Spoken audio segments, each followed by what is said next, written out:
how is it going, VOD watchers? Y'all know the drill. Timestamps in the description. We're just doing free Deadlock coaching. Let's see, what's my sell? Yeah, probably just 4 sessions today. Why is my browser not launching? Maybe there's a world in which I play some games too. Again, I'm really missing being good at the game. It's a process to fucking reacclimate to actually playing the game, not just PR coaching. But I'm missing being good at the game, so I'm kind of on like a gaming spur. We'll see. My Twitch up and run ads before anyone's here. You don't have to have dog shit pre-rolls. Yeah, I started late enough in the VOD. I just can't swear in the first 7 seconds. I gotta actually my VOD stream doesn't monetize. That does not matter. Still probably a good habit to have. Okay. Ads running. Well, no one's here. Hopefully the bot doesn't ping yet.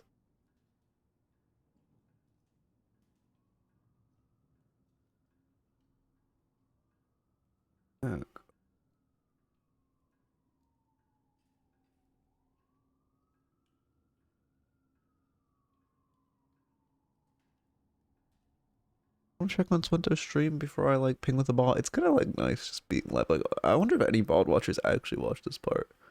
Like before the bot ping, but there's no viewers. Like Who am I actually in a lane with? I'm in a nostalgic. lane with Joker. Oh no, oh no, oh god. Okay. Seems like he's having a good time. Oh, he's queuing a 6 stack. I see. Damn, that's actually a stacked stack. What the hell? Like almost everyone in that game is Phantom or higher. Damn. 2 Eternus players? Damn, that's a stack today. What the fuck? Bro, give me on that boost and shit. Okay, let me bot ping, so let me get a raffle up and actually start to do my job.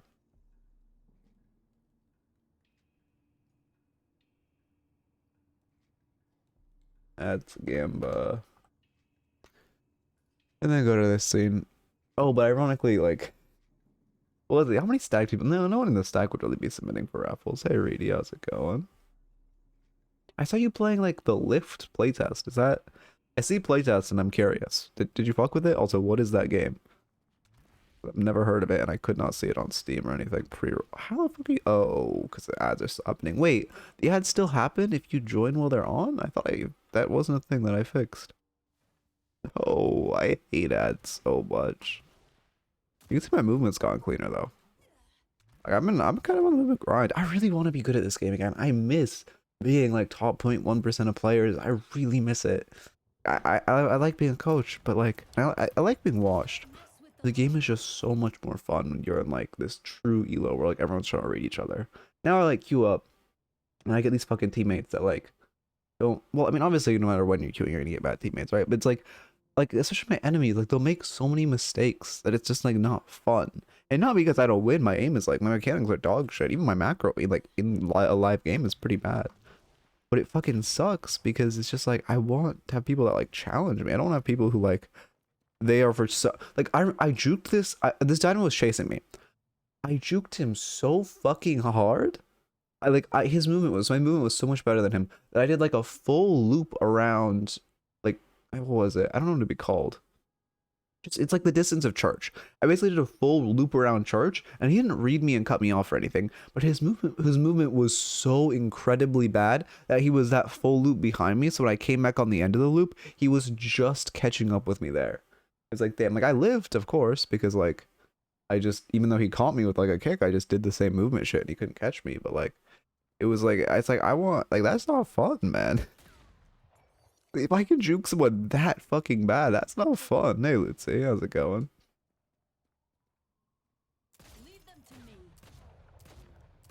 I'm on a bit of holiday grind. As you can see, character's busted. I mean, not as busted as Geist. Wait, I lost 2 games on Geist? Wait, no, I lost games on Geist? When? No, I had a fucking flawless. Oh my god, I had flawless on Geist. Unlucky. Holiday's pretty free. I'm still getting decent at her, but character's still busted as shit, by the way. Yay, Dreepies. Oklahoma, welcome. I have learned a lot more about Sinclair, although I fucking hate that character. Oh my god. Played a lot of Billy and Yamada and Victor over the weekend. I get you. I get you. I mean, that's a fun trio. I kind of want to. I need to get on Yamada arc at some point. I don't play like I don't know. It's obviously very mechanical, but like I probably should at some point.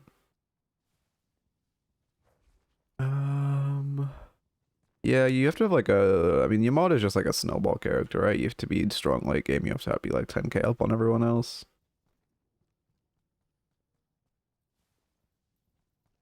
I don't know what I'm really looking at. I just want to make sure I know. One thing I've realized is I don't know like many characters' first like point when they're leveling an ability because it's normally so small. Like Dorman getting 2 meters radius on the bell. Like I just don't think about that. Obviously, I know Yamada Flying Strike gets plus 20 meters range when you get tier 2 into it, and obviously I know she can grapple to allies when it's maxed. But like I genuinely didn't know she gives a minus 25% movement speed on her tier 1 because like, you know, I just never think about it. Like Fiery on minus slash, I know because I felt that on me. And like, but yeah, I don't know. I feel like some stuff I'm just missing. Oh, did that break my game? My mouse key still breaks my game when I press it. That's cool. I've been playing much, very demoralizing, losing some of these matches at the moment. I get you. I get you. I'm just like right now. I'm not trying to win. I'm not caring about my rank.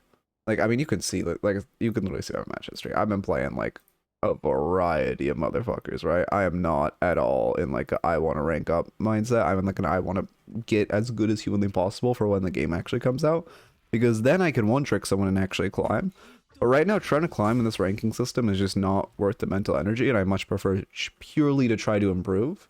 For one, that's like a better way to play in general, but also especially now because it's like once we get an actual a good ranking system and like a rank reset, I can just let myself snowball then and until.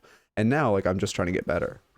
I'm like, I've gotten pretty good. I pretty much get every bridge buff off spawn now. Like, that's something I would have never dreamed of, even when I was at my peak. You think Victor is brain dead like Abrams? Okay. Fundamentally, yes, but with how weak he is now, no. Because, like, when Victor was good, he was just as brain dead as Abrams. But now that he's been kind of nerfed into the ground, no, now you need a lot of skill to play him correctly because he's so weak. However, when he's like, if he's ever back to like S tier, like, okay, also one reason Abrams is so brain dead is because he's fucking S tier perma. If Abrams was ever like C tier, he's gonna be hard to play because front lines that aren't hyper meta are hard to play. One reason, like, I mean, Shiv's not bad right now, but he's in a weird spot. But one reason, if you're like new to Shiv, he feels so awful to play. Geist is more forgiving because of her ult. Okay, we got a Emissary Abrams. Let me get all set up. My light's too dark. The issue is like the outside light just lights have my face, but whatever. My chair is not rolling. There we go. Controversial opinion: bridge buffs are overrated. No, bridge buffs are OP. We can go for the numbers on bridge buffs at some point. Here, let me give you the numbers of bridge buffs. But it's like actually like the first one is actually more than a full like T1 item in lane, which is so huge. You get a buff in lane, like for the 5-minute buff, you feel so strong. Let me get this up. Thank you for the follow, Moosey. Welcome, welcome. Here, let me get the numbers up, because I should know numbers like this on top of the dome. Are they not called bridge buffs? What are they called? Wait, on the Deadlock wiki, what the fuck are they called? Buffs. I'm just searching buffs. Okay, that was buffa. That's not what I meant to type. Buffs. That was buffusa. Buffs. There we go. Not golden statue. Power. They're called power-ups.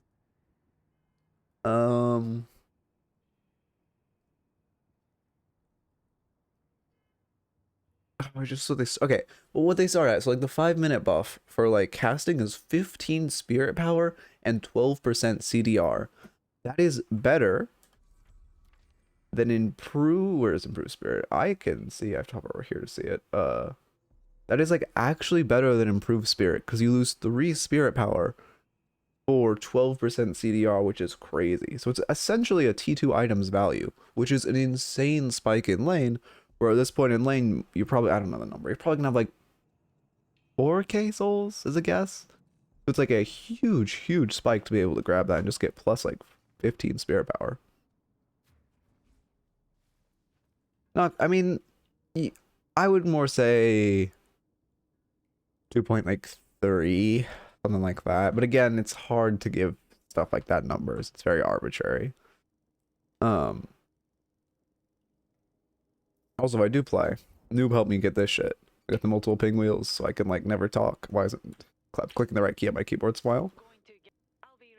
I wish I could click them when my pinwheel's actually down, but you have to let go of it, which is unfortunate. But I got all the nice pings. Anyway. Oh, hey Rogue Scaff, how's it going? Victor's a different kind of management compared to Abrams. You need to be conscious of your resist, the enemies resist. Yeah, the thing is like, the thing about Victor is he gets shredded by any M1. The thing about Abrams is if he just presses dash on any M1, they die with literally no counterplay, which is really cool, and why he's in such a balanced state right now. Well, I guess, okay, you have counterplay before he gets Phantom Strike, but once he gets Phantom Strike or a good Abrams with Warp Stone, there's no counterplay. It feels so bad. That's why Abrams is so meta right now, though. I assume we'll get... I don't know what they even do to nerf him. But I feel like he just needs less. I mean, he has to be tanky.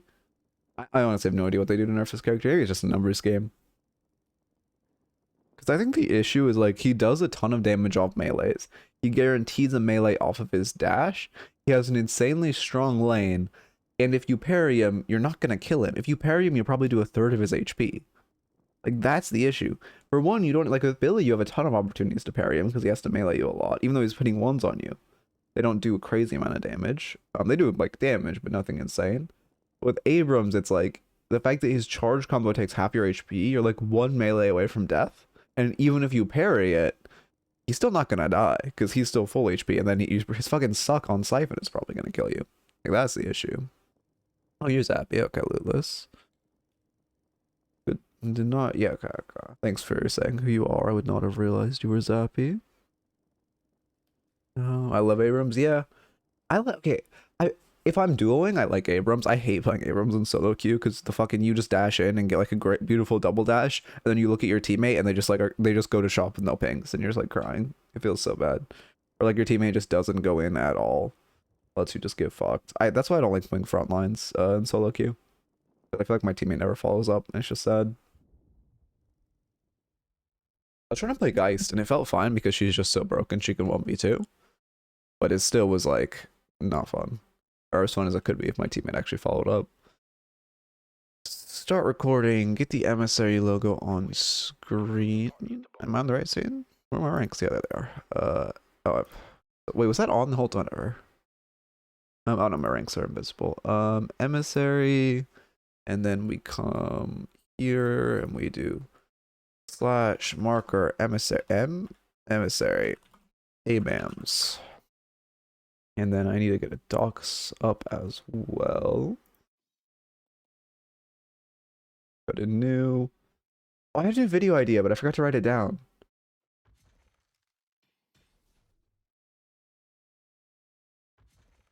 Oh, I put someone's note in here. Notes in here. Wait, was this a... Shit, this was a video I wanted to get out and I never did. Shit, this was a good YouTube review for a video and I just never... What the heck was this? I'm gonna leave this. I'll come back to that. I forgot I actually have a video I wanted to make a YouTube review and I just never... I like put it in the wrong doc so I didn't realize. Anyway. What's the date? The 22nd. 9-22-25. Emissary. There you are. Loading in just in time. Emissary Abrams. Okay. I cannot remember what this match was. Okay. I mean, it seems... I'm sure there'll be stuff either way. Let me get your map on. I'm gonna wait. I gotta wait until second wave to say useful shit because for YouTube I gotta have an intro in case it's a YouTube video. We got our standard first wave tangent. Fuck. Oh, whatever. Let's fucking open this and like juice went flying everywhere. Well, not really juice, it's sparkling water, but. I was actually eating like half decent this weekend. It was weird. Like I had a normal eating schedule. Okay. Again, waiting a wave. Get to catch a midnight stream. Hey, actually, don't I say name Baxel? Much appreciated. Yeah, I appreciate your comments on the videos. I'm kind of like not tuning out or replying to YouTube comments because like 95% of them are like amazing, but then there's 5% that just like make me go ape shit. So I'm just like, you know, maybe it's like only respond on Twitch because Twitch is so chill. Anyway, walk in. Okay, but you have to deny first wave, which means we cannot fight after this one. Okay, that's too nice. That's really bad. But we cannot fight. They should be trying to engage on us. This is really bad right now. They have a full ability on you, right? Both of them are... Wait, did they? Actually, oh, they missed a minion. Never mind, you're fine with this because they missed a minion. So neither lane has an ability. Even though they got two... They missed 2 minions because they got 2... Had they missed 2 minions? Okay. No. Okay, no, you gotta deny. They got 2. They missed a minion. Okay, that's what happened.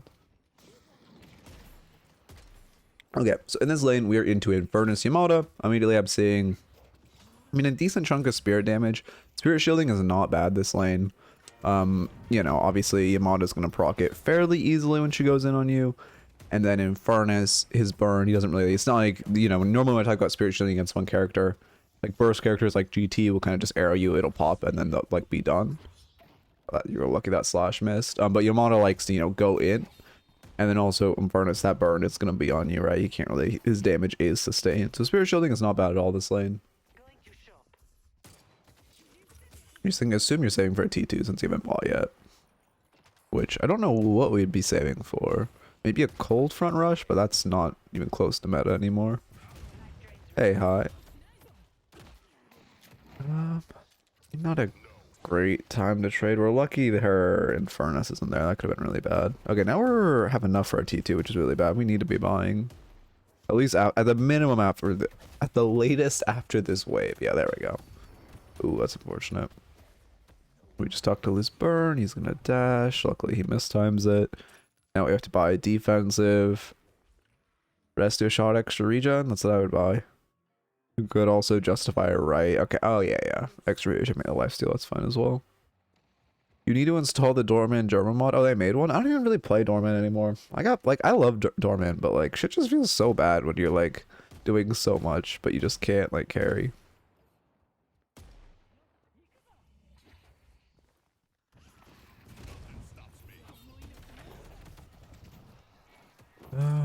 It's pretty risky. You're fishing for that melee lifesteal. This is bad. We shouldn't be tanking wave here.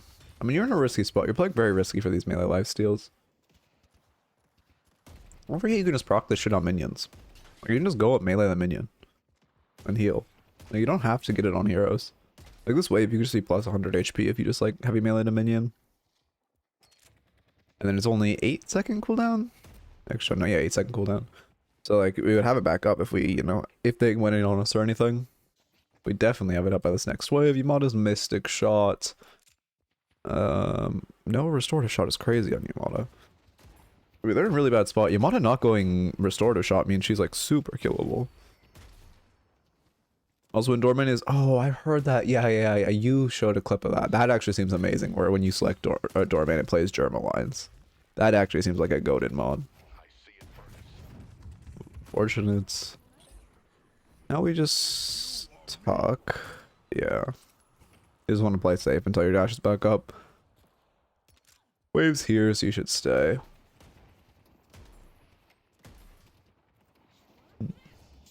Yeah, I'll check out that mod. I mean, we're kind of just... Yeah, there's the melee. Like, also, it being a light... Don't forget, light melee has also put this on double cooldown against, like, minions. And obviously, there's no reason to light melee a minion since you're getting a static amount of healing.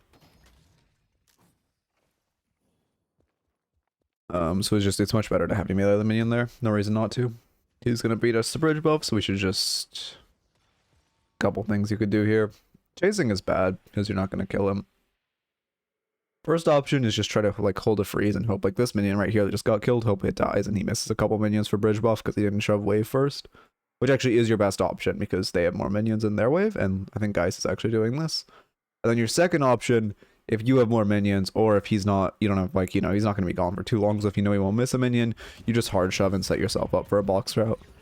Also was casting on Furnace, so now just like we talked about before this video of why bridge buffs are so valuable, he's essentially up another like 2k souls in his net worth just off how much that buff is giving to him, especially as like a spirit character, so we should be very careful.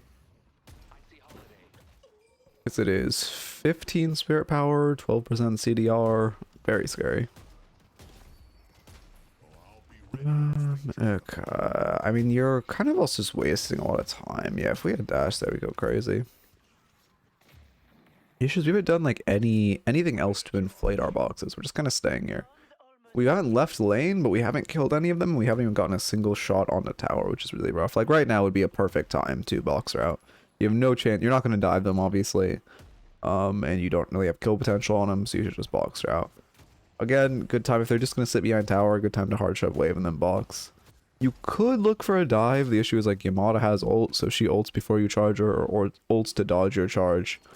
Decent chance you die, but at the minimum it's going to be a bad trade. We're getting some siege, which is good.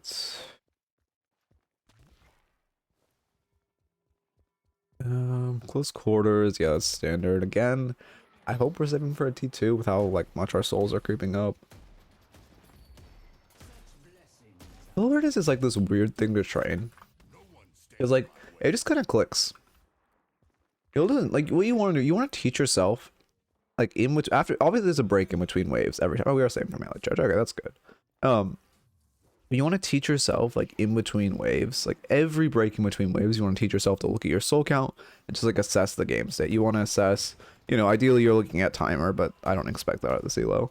But ideally you're looking at timer saying like, you know, our vault's about to spawn, our bridge buff's about to spawn. You're assessing what's my soul count, what item do I want next, do I have enough to buy? Ooh, that was a very risky melee considering she wasn't stunned. Yeah, we're dead to this Ferns. Casting is just gonna roll us right now. Your guts doesn't really help it. We actually survived a lot more than I thought we would. A lot longer than I thought we would. If we go to 1 minute, I mean, you can see he did a lot.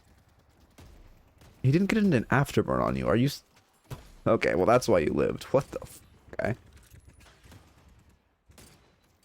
How did he?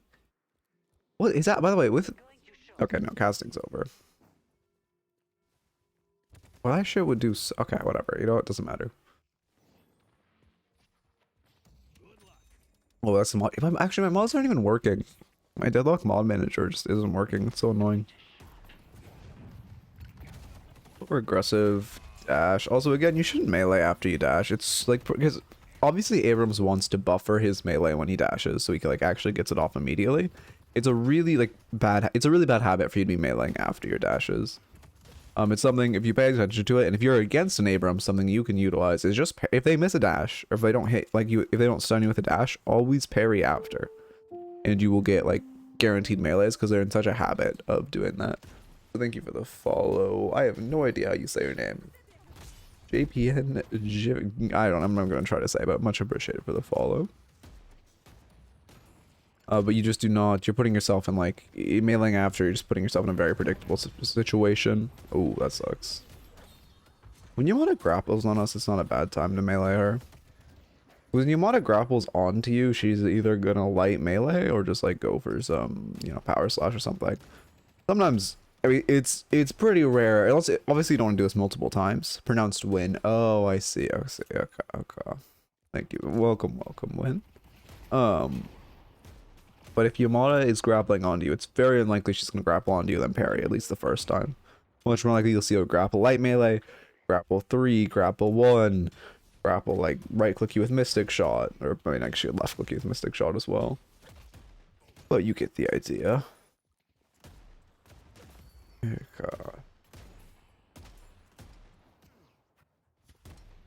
Yeah, we should beat him to bridge buff farm. It's better. Yeah, we do. Nice. My timer is slightly desync, unfortunately. You should ping. If you're not on mic saying you're going for bridge buff, you should ping. But also, yeah, that second bridge buff, 300 health. I think it's like It's some percent max HP regen. I actually don't know the exact numbers. We'll take that. But that shit's like, if you look at that, it's 2 extra healths basically, and then also the regen is what's super, super important. That second bridge buff is probably like, again, somewhere on 3k soul value, 2.8, 2.7, something like that. Again, these are relatively arbitrary numbers. I mean, obviously you also aren't getting the investments you would get, so it is not exactly that, but you get the idea of why they're so powerful, being like at the very minimum like plus 2k souls for like 3 minutes. Just came back, played when there's 4 lanes and watching YouTube videos to relearn. Much appreciated. Yeah, it's game's changed a lot since then. Also, the player base has gotten so much better since then. But yeah, it's fun reacclimating to the game. It feels a lot better to play now. Aside from the matchmaking being a little rough with no ranked, but it feels pretty good. Opening rounds, remover, cold front. Okay, yeah. Opening rounds is a little abnormal, but we did see that in DLNS last week, so it's not bad by any means.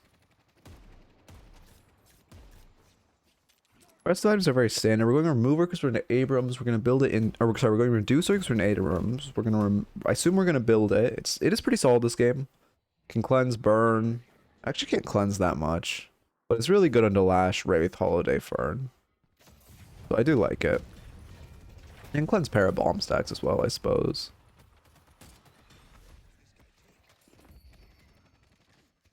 Issues we're just spending. We just had a lot of downtime. Like the biggest issue I'm noticing in this lane is like you're winning, but like you aren't. We have 1 kill in. Oh, actually, we've killed Yamada twice. So we have 2 kills on Yamada and like half of Tower's HP 12 minutes in. Like it's not really your fault you haven't been able to siege. Now you guys have a decent enough soul advantage and a buff, so you guys can siege. I like mailing that for so your laners don't snipe the denies. But it's just. You just aren't. You haven't done much to inflate your souls with this lead. Like you've crashed so many waves in their tower, but the waves you haven't been able to siege, you've just spent a lot of you haven't spent that time box maxing or anything. I like this play if your Geist is with you because your Geist is like taking 2 minutes to actually break tower. It's not a great play. Also, we shouldn't stay in the Yamada's face. Yeah, I mean, we're kind of dead either way, but it's still best for us to kite to our Geist. Just gives us more of a chance, because our Geist's more of a chance. Because whenever Yamada ults and you're dead to rights, right? You want to kite far away so she's forced to use her 2 on you. When Yamada ults, like, it's just important to make her use her 2. So that way you just, like, put it on, you put it on CD and you also make her, like, again, just also in the time that she is in the 2, it also just like stalls her. I think it displaces her more. And it also makes this so she can't just like, you know, immediately kill you, use 2 to get on Geist and go sicko mode.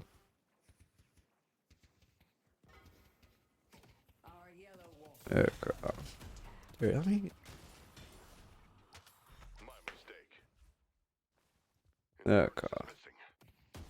Just checking. I thought it gets upgraded to 60%, right? Yeah, plus 20. Just making sure. For some reason I was going crazy saying it was 40. I was forgetting what I was missing. I mean, I'm... Okay. Again. I assess this map. I mean, for 1, bridge roughs are spawning in a minute. But for 2, like on your side, all of this super unbaitable, super useful to secure. You just got mid prio, so this is also super farmable. They have a lot on this side of the map. Well, actually, it's only 2. But it's like this farm is hard. You aren't really gonna be able to invade this. Your teammates should be securing this and not getting it invaded. But I see this map. I see you shoving mid. Your best play is you steal this lotto. You farm this. Wave will probably crash again. You shove it. You go to T2. Shove this wave again. No one else is gonna catch mid. You should just hold it and farm lottos to feed yourself. Especially because you're in Abrams. You love the soul count.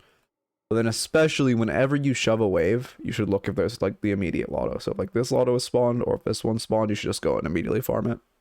You should be farming that lotto directly next to you. Just for the free. I mean, it's so much soul inflation. I did the math last night and it starts as like 2/3 of a wave, not including buffs. Which obviously 4 buffs is also super important, like per machine. And then ends up being,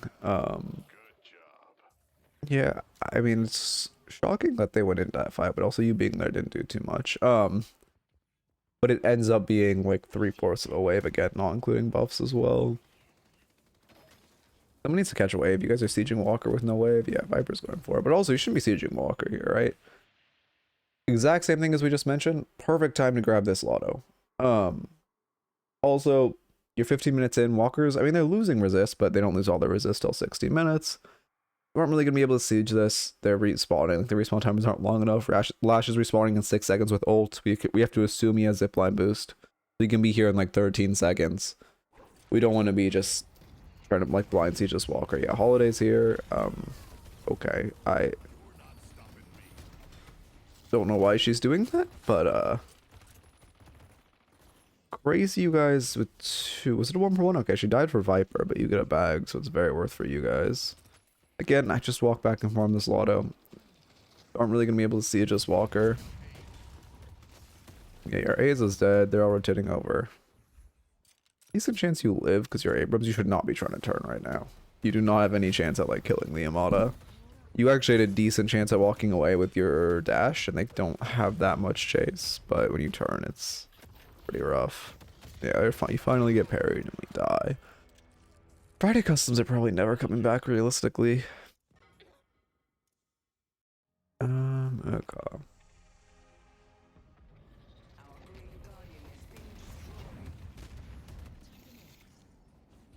We're autopiloting to the fight a lot. We're Abrams, so we, obviously have a strong early that we want, or early to mid that we want to leverage. But every time you're just like constantly fighting. I don't think there's been a time yet where you're not fighting, which is not great. Have you farmed? You haven't farmed a single Lotto. And I don't think we've gone down a lane that wasn't too farm. I mean, you can see our back, like our soul, the fact that we're 14k tied with our Haze and Geist, right? 14k by 17 minutes is in general not that good. But then also, you gotta keep in mind, you're 14k and you got a 1k soul donation. Like, we're farming our first Lotto, which is good. But you got a 1k soul donation and you're only 14k, which is rough. Why? I don't know. They just like aren't. I'd rather just coach. Do coaching. You watch DLNS on Wednesdays. That's their like custom-esque variety thing. It's like the same vibes as before. Sorry if I missed it, but is Veilwalker a must-buy in Abrams?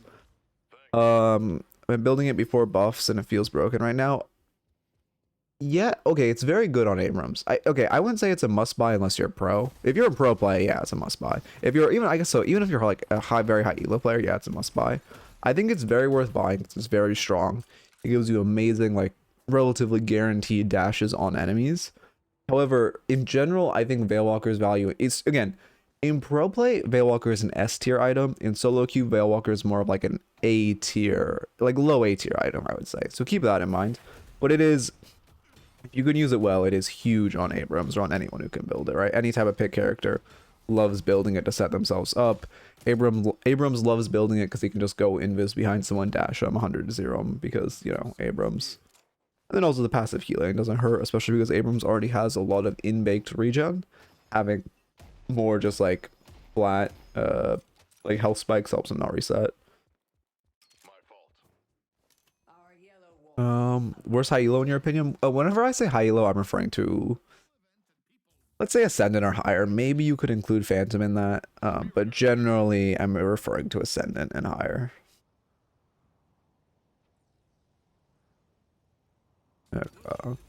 We go Phantom Strike. Yeah, I suppose you could include Phantom in that, but it's kind of like like Phantom's a little bit weird. It's the elo where people are getting an actual handle on the game, but they don't have it yet. Ascendant's the elo where like you've proven you can actually like play.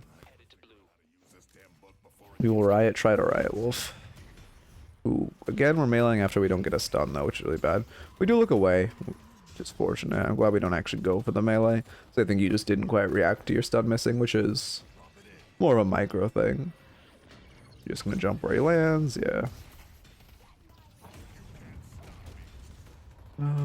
Okay, yeah, we did do a Phantom Strike, yes. I mean, yeah, Phantom Strike's also a great item on Abrams. I think about Veilwalkers, it has a lot of, like, hidden value. You should, if you haven't tried, we should not be just running in my face. If you haven't tried Veilwalker, you should try it. Okay, I mean, you're pretty dead to rights there. Only thing I would say is you need to be walking back like this. The second you hit 60 HP and you get behind these barrels, you need to walk backwards. because one of them has backstabber and you're dead to a backstabber proc. So even though you're like 95% dead, you still should just be like walking backwards to try to avoid getting backstabbered. Although again, it doesn't really matter, but it's just a habit you should condition yourself to. If you know they have backstabber right there, like I heard a backstabber proc. I assume it was on. Let's see, yeah, it was on para. You need to like be doing everything you can not to show them your back, because that item is fucked. Like early, well, especially early, but even in like the mid game, it's pretty good. Yeah. I don't know, Freddy customs are like, I don't know. They were such a pain. They're just like, we don't have, I don't know, just go to Glue and Snake, he does that. Maybe I could do that with Glue. Maybe you guys, okay, you know what, maybe you guys will get a special feature where I actually do that with Glue and Snake. But like, I don't know if on my own they were coming back. We should probably upgrade our, well, I guess we don't need to upgrade it. Okay, we do upgrade our remover. I guess we don't need to upgrade it. Again, it's only really providing value into Infernus. Upgraded and like a tiny bit into Para. However, well, to be fair, the pocket heal is also really nice to have. I mean, this is a good... I guess it's not a great fight for you guys. This. I mean, you have full ults, they just have soul advantage.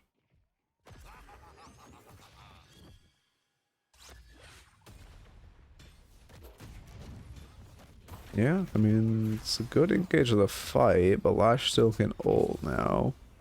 Oh no, we take him out. I mean, that's a good start. That's a fortunate jump. Paige gets urn, we should just try to protect her. You should walk towards your urn. I hate when my Doorman does that. Oh my god. It feels so bad when you're like going on someone and Doorman just ults them away. Like I get when Doorman ults peeling for the backline, but like you had already peeled for your Viper. Yeah, for your Viper. Good Phantom Strike. I mean, that was great movement. Yeah, you just have to fight here because you can't get out.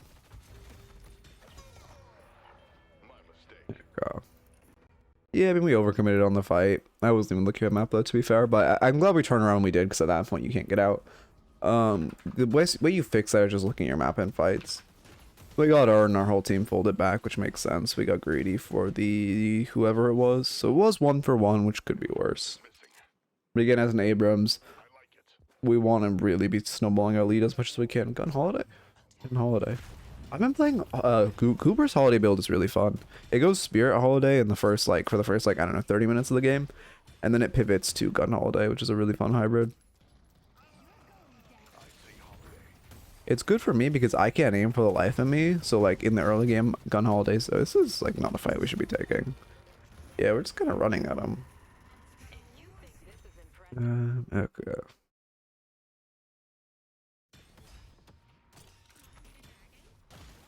Wait, what was exactly happening right now? Yeah, it's just a bad fight all around. And you're choosing to go in when first off we see 4, and then secondly we don't even have wave prio. Yeah, this is just a bad fight all around. Yeah, and you're still going in when this is 5 showing on map? Yeah, there's 5 showing on map here and we're still going in. This should be mid. When they kill you and Viper, they should immediately go mid. Will they? Actually, they're getting a lot more picks. Also, at this elo, you just need to always expect they have like 4 people mid. One thing, whenever you're fighting in this elo, just don't try not to fight mid, because they always have like 3 people mid. It's just I don't know. Everyone here just thinks they're playing Overwatch.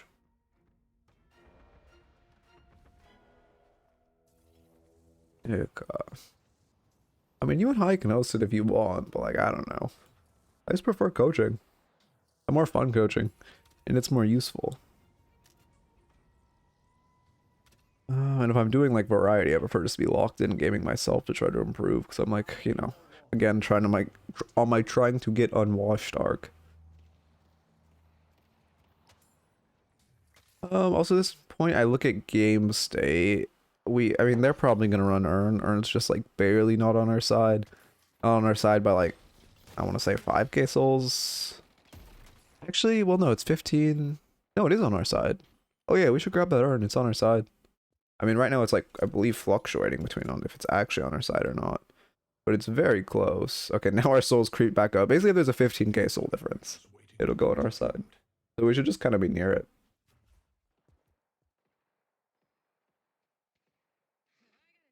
You're typing? No, you're right. Okay, okay. I mean, okay, let's just take a second to assess game state again, right? First off, like I mentioned, urn fluctuating between being on your side or not. Now you guys have kind of, I mean, it's still a 13k gap, so like it could definitely get back on your side again. But also, like, you know, Walker here, they have both walkers up, right? So we need to play around this lane, keep this wave shoved. I mean, it's kind of hard. If they run urn, okay, right now I just make the assessment. If they run urn, you should just try to trade for some walkers. It's really hard for you guys to win an actual team fight right now. I mean, you could for sure. And it's not a flex. Actually, no. I prefer a contest because it's not a flex all walker. I prefer a contest. But it's just like, this game is just in a difficult position for you right now. It's at the perfect point where, like, if they run urn, they're going to be in a really dominant position, but you guys can't run urn. I mean, in theory, like, say you're a Arcanist right now, you should grab urn and, like, hide it from them. But, like I say, let's say Oracle, grabbing urn like that just reminds them it exists. And it's better to just leave it alone and just hope they forget. Having the map, thank you. Yeah, if you guys have any ideas for other, like, different live scenes I could have, I'd appreciate it. I also like it since I don't edit the YouTube videos. It's good to have, like, this is just not a fight we want to be going into. I mean, our teammates are kind of coming over. We're ulting into 5 of them. First off, they're pushing this walker, right? Just let them push the walker. Like, we can just hide, like, back here and just wait till they actually push up into this. Really hard to move the camera around. Into this choke. I really hate that they've removed moving camera and pause. But we can just wait till they push into this choke. But then secondly, like, both our Haze and Viper are, like, 10 seconds out from this fight. So we're just gonna get, like, moshed. This is really bad.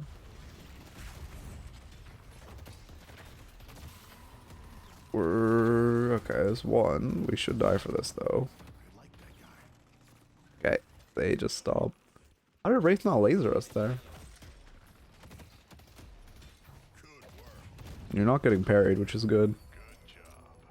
2 face melees, but you have to go for them because you're so low. I mean, we're lucky Wraith doesn't just laser us there. That is insane that that play worked out for us. You shouldn't push yellow, you should go mid here. You can have one person fix waves and then the rest of you go mid. Yeah, looks like you're doing that. Which is good. And also, keep in mind, with this walker, because, oh, you're not going mid, that's really bad. If you let them push in this choke, for one, again, Abrams ult, obviously huge stun. But secondly, you want to fight around this walker, because walker gives you resistances. You want to fight, like, I believe the radius is like this far-ish, give or take. Maybe it's more like here. But either way, the point is, you want to try to fight around this walker, so you're getting walker resistances, and also so your team can backpedal more easily. You ulting so early kind of force the fight out into the more, like, open and more forgiving area for them. Okay. Yeah, it's not bad to go on in furnace here. I mean, you should be crying on mic for teammates to come. What the fuck happened there? Wait, let me look at this.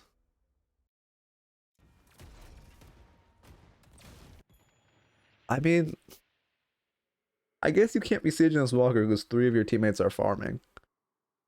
On paper, this should be a good walker siege because, wow, your team actually just killed 4 of them and did literally nothing. That's insane. 4 of us went to farm. At least Haze is farming their jungle, but like 4 of us went to farm jungle. We have a 4 kill advantage. We didn't get base guardians. We didn't get a walker. We didn't get urn. We didn't get mid. That's insane. That's super unlucky. 100% that should be a mid call. And then when that's not a mid call, that should be, I guess, an urn call. And then when that's not an urn call, that should be a take base guardians call. And when it's not a take base guardians call, that should be a try to take a walker call. Unfortunate.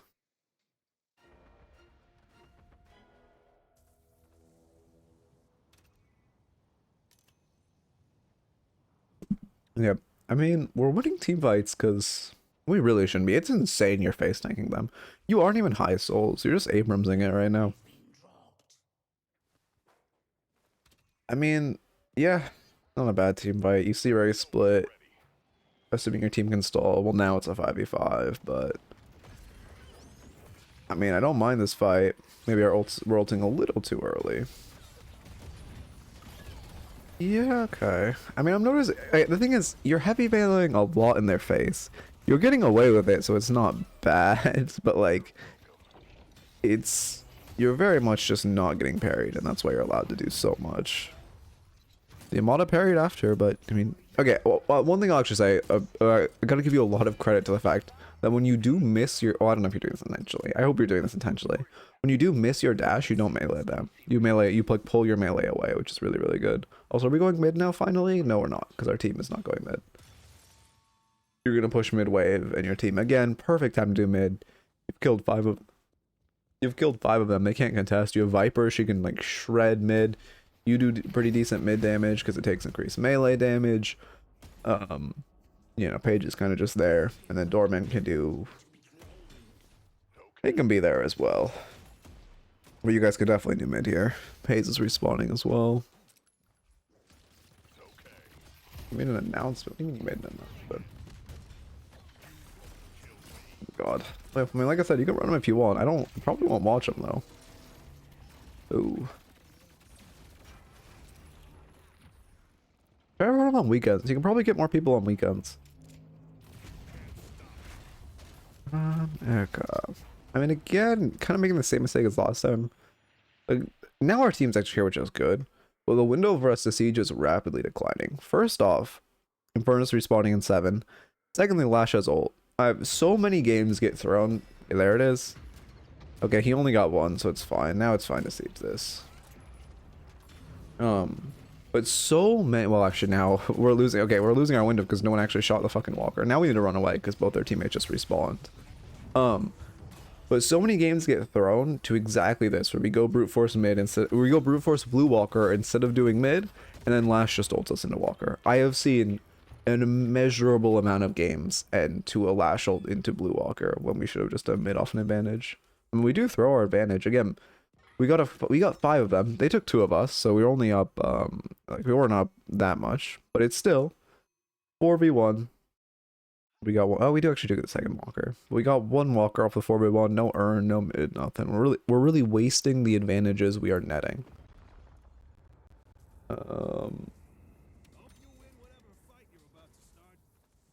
My type. Okay.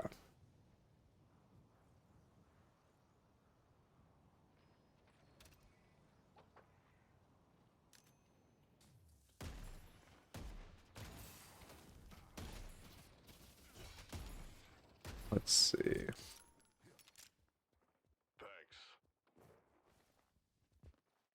Also, keep in mind with the customs of guys, like you were free. Like I mean, hi, I know you used to make content on this game. You are welcome to just make content on the customs. Like if you want to do that, you are welcome to use my community to do that. If assuming people want to do the customs. Thank you. Okay.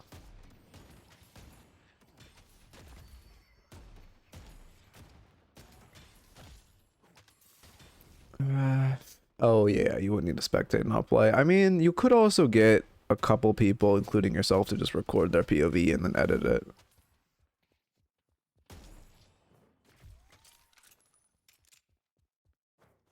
Again, they actually did mid. Okay, now it's really bad. Now we just we give everything. I was gonna like assess maps. Okay, saying they didn't have rejuve just for the sake of learning. Assessing map state. Us being on this side is really bad. Because they have, I mean, we have a lot of here, and they have so much stealable farm right now. Like, if they didn't have rejuve, our left side should 100% be our strong side. We should be angling to steal this farm. Since they have rejuve, we just need to give everything. Like, we have to give this urn. We cannot fight it. We just need, if they're going to fight, it needs to be a fight in our base. We should not be trying to fight this urn. I guess I'm making content again when I have holidays next week. I mean, yeah, that'd be perfect. If you want to do that, you're welcome to. Okay. Oh. Yeah, I mean... we're doing a good job stalling Earn, but this is not a fight we're ever gonna win. Because you gotta keep in mind, you're taking a 9v6 outside of your base, right? This is not positive. The only way you ever beat, or only way you ever win a fight while they have rejuve is like if it's in your base, because you guys can go to Fountain very easily and kind of like, you know, again, I always use the word guerrilla warfare them, but there really is no, there's not like a better way to put it. Yeah, I mean, luckily all you burn is your ult. You have a window to fight this Yamato, but it's rapidly declining. Also, we watched Yamato miss parry. We didn't punish her, which is really bad. At this point, we need to be running away, though, because at this point, her team should be getting here. Yeah, there they are. And there'll be another one right about now, surely. Unless they're just abandoning her.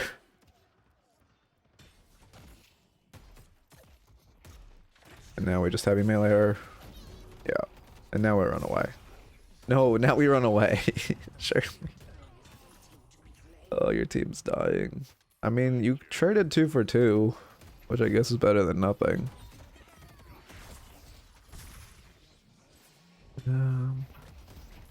Oh, for pink? Oh, yeah.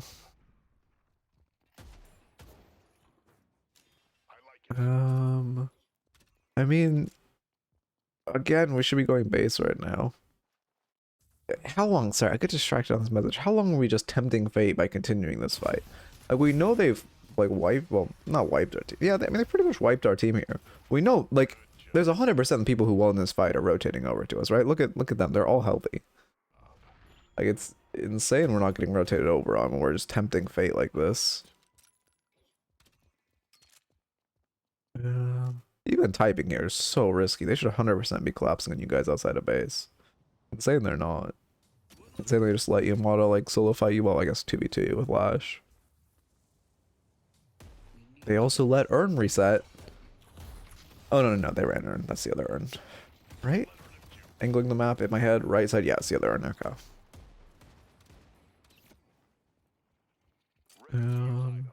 Yeah, you guys can make an event. You're welcome to do that.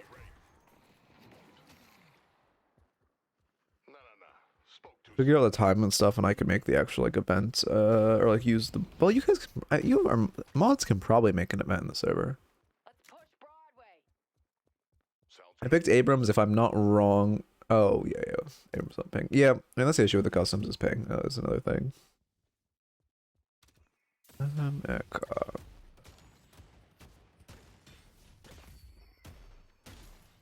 Looking at your build, I mean, I feel like we're getting... They're decently hard spirit.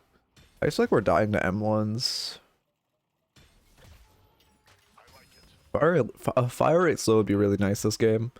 Provides a lot of value into them. Thank you for the follow, Tofi Corn. Welcome. I would definitely go like Juggernaut or something. It's not crazy, but like, you know, Yamato has not done shit to us. Lash hasn't really done shit to us either. We're mostly dying to this Wraith, a bit to this Infernus, a bit to this Holiday. We haven't really gotten shredded by anyone else, so I would definitely look for a fire rate slow.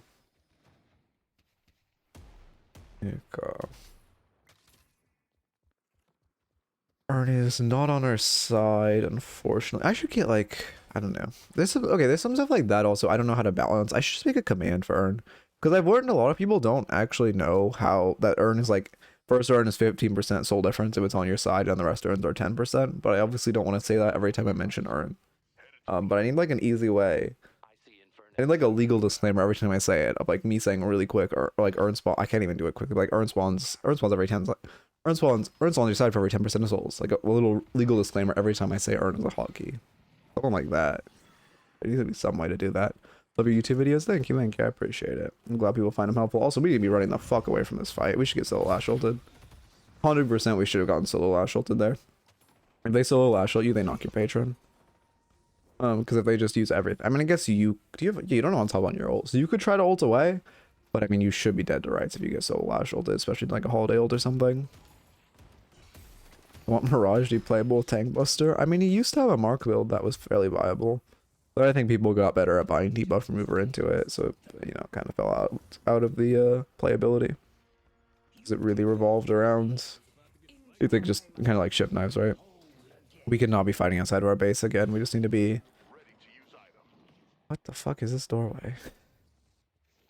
What is he doing? Okay. he could just have that door in his fountain. I do not have a Mirage build. I have not. I one tricked Mirage to climb like a year ago. I have not played. Well, I've not played a good Mirage in over like at least 10 months. Oh, yeah. I mean, there's the Lashel. It's kind of insane. Okay, Geist swaps. Geist does not swap. That should be game. They're just so afraid to go into your base. They are up 4 people. You should, by the way, you should never be dashing there. You should just be in your fountain right now. But also, they're up 4 people and they're afraid to breach your base. This is crazy. I guess it's because Yamato's super afraid to engage and she's kind of their engager.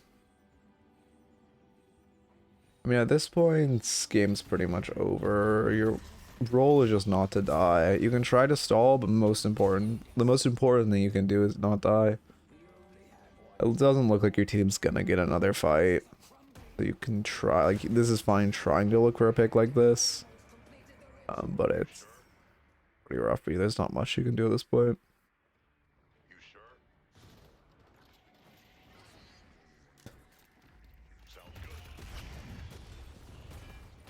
Yeah, I mean, yeah, not much you can do. I'm patting the damage stats, which is good though. Oh my god, we just got obliterated.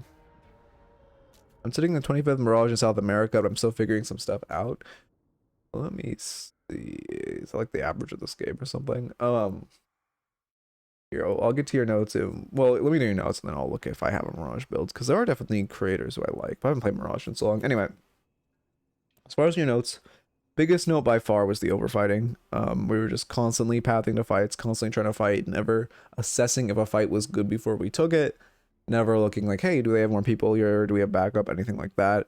So by far, biggest thing you should work on is not overfighting, and biggest thing you should work on is just not trying to like constantly look for a fight, constantly go down, you know, choose which lane. You don't want to also look like in the early, especially in the mid game when lottos are up, you don't want to go where the fight is. You want to go where the farm is. So like when I look at whenever I respawn at like, I don't know, 12 minutes, say my lane's already over, I look at map. Well, I'm not, to be fair, I don't. I'm like I said, I'm watching shit, so I don't even do this that much. But in theory, you shouldn't be looking at map of like, oh look, they're like fighting on our right walker. You should look, or on our right tower. Unless you're like actively defending a guardian, right? But if it's like, okay, our team is sieging their walker for some reason, like 12 minutes into this game, you shouldn't go there. You should go on the other side of the map where like the enemy team has like 3 lottos where you can just shove a wave and go invade that. And then next, just before every fight, you should just assess, like look at your map and assess, is this a good fight? Do we have a player advantage? Because you took so many fights where you were down people. You took so many fights where you were just like in a 2v4, like just kind of running at them, not thinking if they had backup, which is really rough. Yeah, Spirit Snatch should also come out super late. That's a good point. This item is so OP. I'm surprised. We definitely are going to get a balancing patch, I would assume, this week. But if not this week, very soon. And Spirit Snatch is going to take a hit because this item is fucked. Next up, in laning stage, a little bit of soul awareness. I would just say pay attention more. There were a couple of times, especially that first wave where our souls creeped to 1.6, but we only bought 2 T1s. Just in between every wave, you want to assess, like, oh, thank you for the follow, Vorpita. Welcome. You want to assess in between, like, every wave. You want to look, our bridge was about to spawn, or like our lotto is about to spawn. Look at your timer. Look, what is my soul count? Do I have enough souls to buy? What item am I buying next? And then do I have enough time in between now and the next wave to go farm boxes? So you want to learn to assess.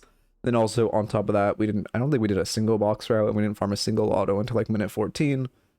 So try to, if you can't siege tower or dive them and they're hiding in a tower, you want to try to be farming more boxes and try to min-max your souls more. And then also you want to be trying to just prioritize lottos a little more in general, because again, not farming a lotto until like 14 minutes is not great. And then finally, even though we were taking a lot of bad fights, when we got a good fight and when we won a fight, we never used that advantage. And I mean in general, we should call mid when we have like, we had multiple four plus picks and we didn't call mid, which is really bad.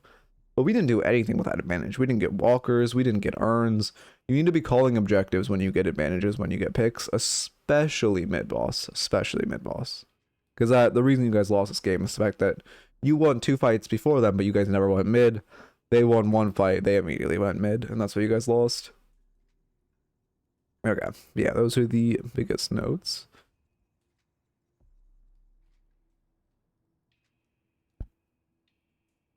Let me get a new raffle up.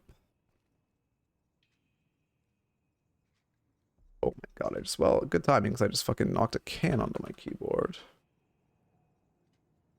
God damn it.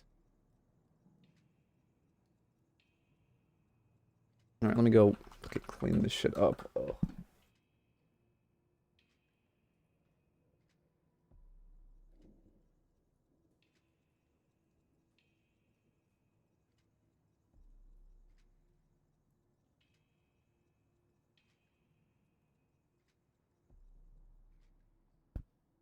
Anyway, it's probably safer to actually take my keys off, isn't it? Considering the fact this is like water on my keyboard.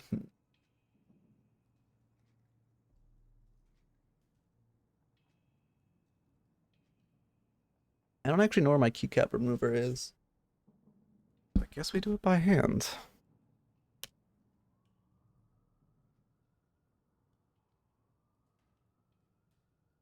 Okay, this is probably fine. Oh, it's convenient. Okay, I have a minute left to do this while we're doing an ad break. Does not sound like the sound the keys should make when they come off of their stems. Okay, that's all of the water.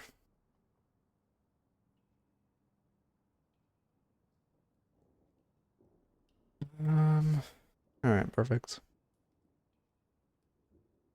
Am I mic muted? No, my mic's not muted. Okay, we're good. We're back. Should be all of the water gone. I'm gonna need to clean my keyboard. It's just such a process. Can't enter a match ID. Wait, what do you mean you can't enter a match ID? If you go to the match IDs channel, is where you enter a match ID. Oh, you guys can't see me scrolling. Right below the raffles channel. Trying to get my movement better. Like, here, let me go sandbox and go to Shiv. Does that cancel the TP? Oh, it does. Fucking hell. I should probably make it so you do enter the match. Oh, that's actually really nice. I should talk to Matrix about that for an update on the bot. Or when you click the raffle key, it asks for a match ID for that. Well, then you have to have it constantly. I guess the match IDs channel is probably better. I'm trying to get my movement better. And do like actual air strafing, but I'm just so shit at air strafing. Like, I wouldn't say my movement's bad by any means. That's not an express. I wouldn't say my movement's bad by any means. Like, I honestly have no idea how to air strafe. You can see. I was gonna get a keyboard, like input recorder, but I couldn't be bothered. How am I already losing my momentum? You're supposed to be able to make it to that fucking circle. Oh, I'm not using my camera, that's why. Okay, I already fucked it up big. There's a mod that shows inputs? Yeah, I should probably get that. Oh, there's a mod for Deadlock that shows inputs. That'd be good to get. Is my Deadlock mod manager even working? I doubt it is. Get mods. We're sorry, but an error occurred. Let's go. So yeah, no, I can't mod this shit. Fuck me. Maybe add a hell button on the enter message. Oh, yeah. I do want to add, actually, Matrix recommended that. I had like we moved the raffles FAQ to like above the raffles, which would be good to have. I feel like I can only do this well if I like stare at the ground. Even that, I'm doing it, I don't know. My air strafing is just so bad, but it's like I can't focus on all the shit you have to do. You have to like, you're supposed to like move your camera while you're strafing. Press W when you hit the ground.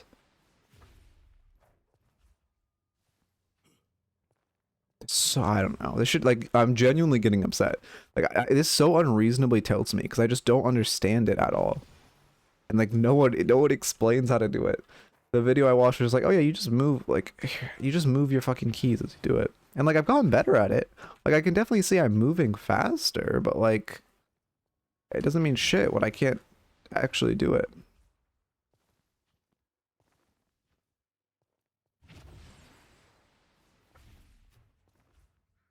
I really just don't understand what I'm doing.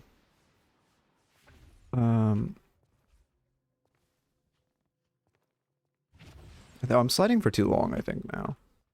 Because I should definitely not be getting cucked on my second slide. I mean, I can make it 50 meters consistently at least. That's much better than where I started. But it still feels bad.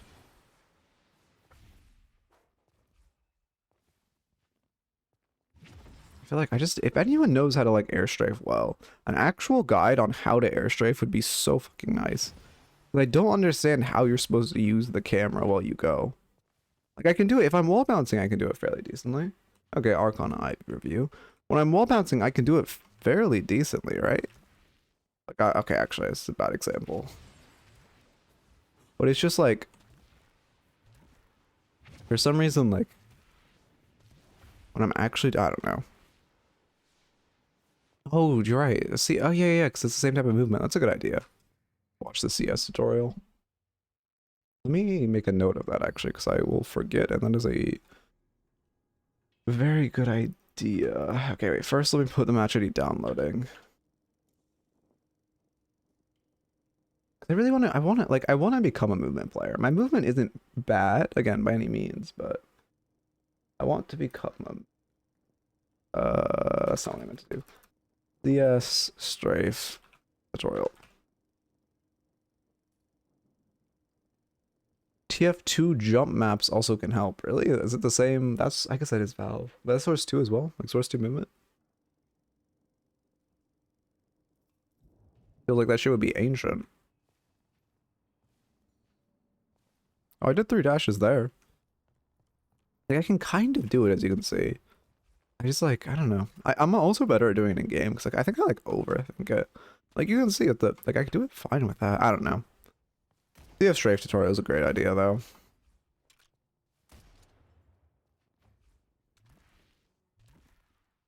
Because I don't know, I want to be a good movement player. What goblin? Mirage goblin. Okay, we'll do it after this. I'll get drawing him after this. Well, like we'll do it in between the raffle sessions.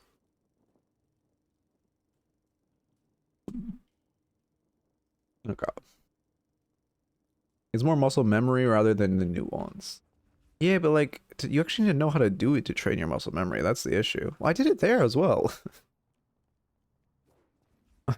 I should shadow ban that. Okay, there are going to be some goblins that are shadow banned.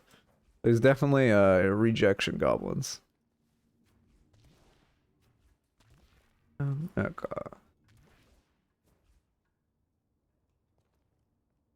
Yeah, I also feel like when I'm actually moving, I can air. Okay, that was really bad. But I still made it. I still did 3 dashes. How? Is it just about the fact that I'm actually moving? No, that was... Wow, I didn't even do... Oh, you probably get a move speed boost in here, don't you? Yeah, you get a move speed boost. That's why.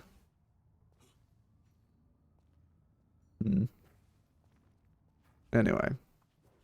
Like, I mean, I trained this really well. My, like, diagonal air dashing. Now it's just...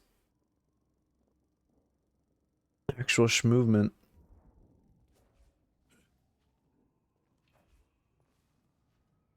It's also like you're supposed to also strafe off of your air dashes, which that shit seems like actually insane. That's not something I can fucking do. Much hate towards Metro everywhere. I mean, yeah, he's a very hateable person.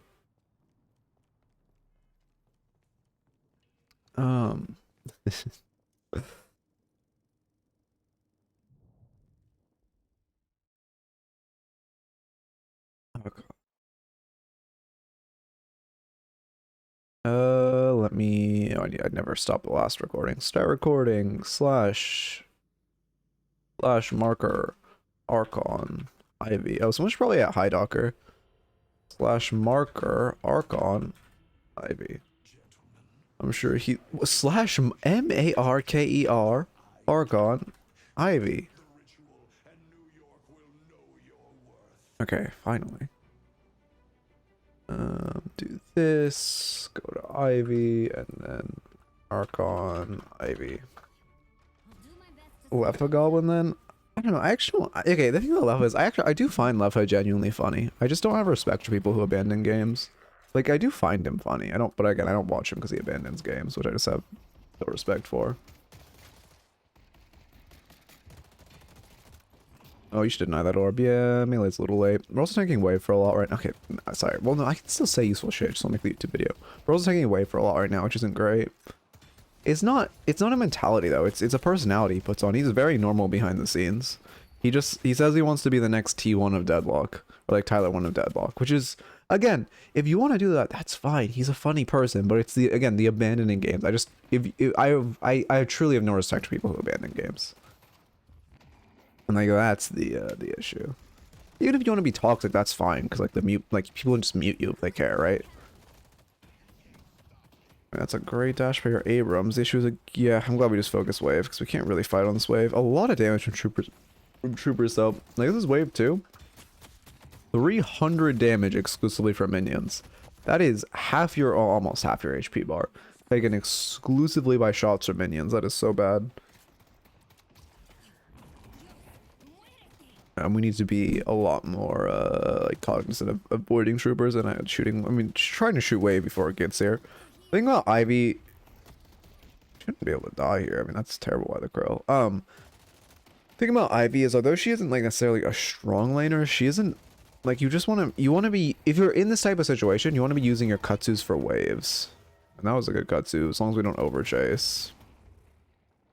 Good movement. Early game was a huge L. Yeah, I mean, okay. Oh, but also like this situation, right? Well, they're unhealthy, so there's still a chance you guys can win. Are you looking for a Kutsu lineup? Oh, you're waiting to shoot them off zip. I see. Okay. Another note, when you're looking to shoot them off zip, don't aim at the top of zip, aim like halfway down, because they aren't going to take the zip all the way. Okay, she immediately took the zip all the way. But normally people are going to grab zip to like 50% and then control off. Like that's what you should expect to see. Is they grab it, zip 50% and control off. So if you aim like down here, you have a much higher chance of actually shooting them off. But again, she did then just immediately do what I said she wouldn't do. So I suppose also, I mean, I guess she was looking for a box route. That's a really bad Kutsu. Even in a world in which a Hitmo and Krill would do at most 60 damage, we need these Kutsus for wave clear when we're like, you know, half HP. What I was saying before is, even though Ivy isn't like a spectacular laner and like her damage, or I mean, obviously her melee damage is nerfed to the ground, she doesn't do a crazy amount. The reason she isn't a bad laner is because she can just Kutsu wave and like clear it fairly easily. Like it's very, even though Ivy very rarely wins lane, it's also very difficult to take an Ivy's tower.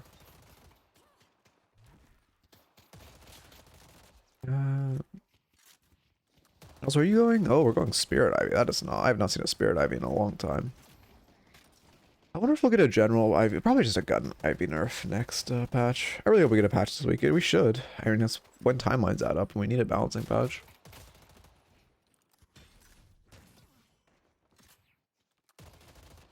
Heck, kind of like McGinnis, hard to win, hard to lose. I wouldn't say McGinnis is hard to win lane. The reason McGinnis is like, because McGinnis' wall can really set it, like enable a teammate to set themselves up, but also McGinnis just has so much siege. Yeah, good stone for him. We should be able to kill Krill off that 2. You should use your 2. Right now your 2 is just sitting on 1. Oh, okay. So one thing, you're clearly very Spirit Ivy pilled. You still need to be using your 2. Not even, like, just for the I mean, actually, just because it's not like, sorry, not even just for yourself, but for your Abrams there. Just giving him the extra fire rate and like healing is so big, but especially the fire rate, right? If he's trying to shoot her, you're also trying to shoot her. It's those things I struggled with initially when I started, because I played Spirit Ivy like a long time ago, and then I started playing some Gun Ivy when Highdocker was like teaching me for like, I don't know, it was like half a year ago, but for like a few months. Maybe not a few months, for a couple months, Idocker was just like teaching me some Gun Ivy and I was practicing Gun Ivy, right? And I really struggle at using the 2 initially as well, because when you use Spirit Ivy, you really don't think about it, but it's super important. Like, I doubt you're going to get move speed on it that early, which is obviously one of its most useful stats, but especially just giving it to your teammate, and especially in lane, that fire rate is so huge. And your Abrams is hitting, well, maybe your Abrams isn't hitting crazy dashes, maybe the Krills was positioning a lot, but either way, we'll take it. Spirit shielding on Abrams, yeah. Yeah, McGinnis is just, I don't know. Like I said, I'm a proprietor of that Mr. Movie McGinnis, because she's not even strong right now, but still, like, it's Magnus is still one of my least favorite characters to play the game into, and I think for most people, right? Even though she's not even that good right now, she's just annoying and miserable to play into. No, I guess he was looking for a dash into tower. Yeah, we see her waste 2, so we're just gonna go drop a bomb on her. I like this. Especially if she wastes healing, right? I wouldn't stomp him in there. Abrams is close. We should toss a Kutsu when he starts ulting. Yeah, there it is. We're just zoning Mean off. Again, if we used... I mean, I guess if we used R2, it gives us fire rate. We ran out of ammo. But again, we still... oh, no, we carry pop R2 now. This would have been nice to have. Just, again, quicker time to kill. Especially... like, obviously in the later game, your gun isn't going to do much. But especially in the early game. Gun is so important. Here... I mean, this is... bit of an overchase. Yeah, we just give up on it. She's looping back. She's out. Okay, we should just try not to miss minions. Like right now you are actively missing wave, which is not worth it. I would actually know. Oh, okay, I mean even if you kill her, which it looks like we will. Okay, I mean we got lucky. Very lucky she doesn't just reset. She 100% should. Like right there, in general she should reset, but it's... well, I guess not in general. Because you know she wasted her healing, right? You should expect her to reset there because she has no way to heal. Around 120 plus games on Ivy. Most of the time I play Ivy, I play like a psychopath. The airdrop took a long time before ticking. Wait, before ticking the stone form. Oh yeah, for like, you mean the combo? Or what do you mean? Ivy. Oh wait, are you the person? You might not be this person. I know you've been in the community for a while. I know there was an Ivy I coached a while ago who would just like psycho bomb in every time, like would not leave the ground. That's you. Okay. Okay, alright, yeah, I remember you. Alright. This person, I see, okay, yeah. Because obviously Ivy, it's good to hold the ground when you're going for the bomb on Ivy, so it's faster to hit. But in general, you kind of, like, if you can, it's good to stay in the air. Also, Lottos are about to spawn. You guys are in a dominant position in lane. That Kutsu's bad because right now you should be just Kutsuing the wave, trying to get hard shove, and then you can steal their Lotto when it spawns in right here. You can just guarantee you have shove with a well-placed Kutsu and set yourself directly up for that Lotto.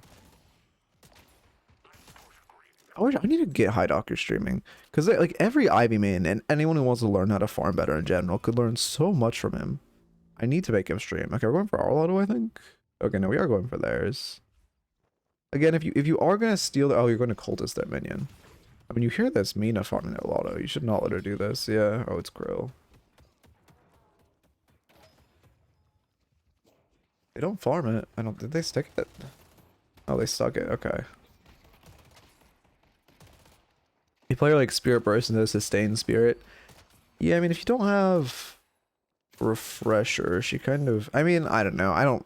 I'm not quite sure where Spirit Ivy sits in the meta right now because I genuinely haven't seen it, like, in over a patch. But obviously before, if you build Refresher, which I don't even know if she builds post-Refresher nerfs, but then you could play a more sustained damage because you'd be able to refresh your Kutsus. But this is also, like, way too greedy of a dive. Yeah, we just take a Love Bites proc for free. Frill's looking to ult us. We're probably just dead.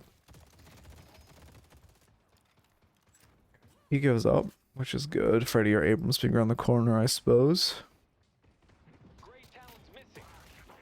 Also, okay, yeah, we are going Spirit. Oh, we're going support Spirit. I see. Okay. Yeah, he's dead. You just should let him die. You're just risking dying yourself by going in there. Even with like the Stone Form was good. Right there, you just need to know he's dead to rights and not die with him. Yeah, I mean, it's a bad dive by Pockets. We shouldn't be kiting back into the tower. If we kite back, we put him in a dangerous situation. Kiting into the tower, you're just guaranteeing you're gonna die. You're guaranteeing you're going to die because either the Mo or Mina can reinforce relatively quickly. But if you're just backpedaling, the Pocket dives you there. I mean, maybe not. With Guardian Ward, I'm pretty confident you live with Guardian Ward. That's what I'm trying to say. Hey, no Murray, how's it going? Also, I feel like I always ask if I'm saying your name right. I mean, I have to be since you've never corrected me. All right, smile. Unfortunate. Luckily, I don't think we lost that much of a bag, if one at all, from our cultist. Every lane's broken at this point. This is an early lane break, but I suppose Pocket they won their lane pretty dominantly. I suppose Pocket Page match is not fun for Page. Narumi, yes, you have corrected me on that before. Thank you, thank you. Yeah, we did go over this. Thank you, thank you. My apologies. Narumi, I'll remember next time. A smile. Yeah, oh yeah, you're right. I didn't even talk about Mystic Regen. Mystic Regen on Ivy is fucking shit. I hate this item on Ivy. Whenever I see an Ivy buy it against me, I just like pog. Because it's so, it will look at its regen by the end of the game, but it doesn't heal you for shit.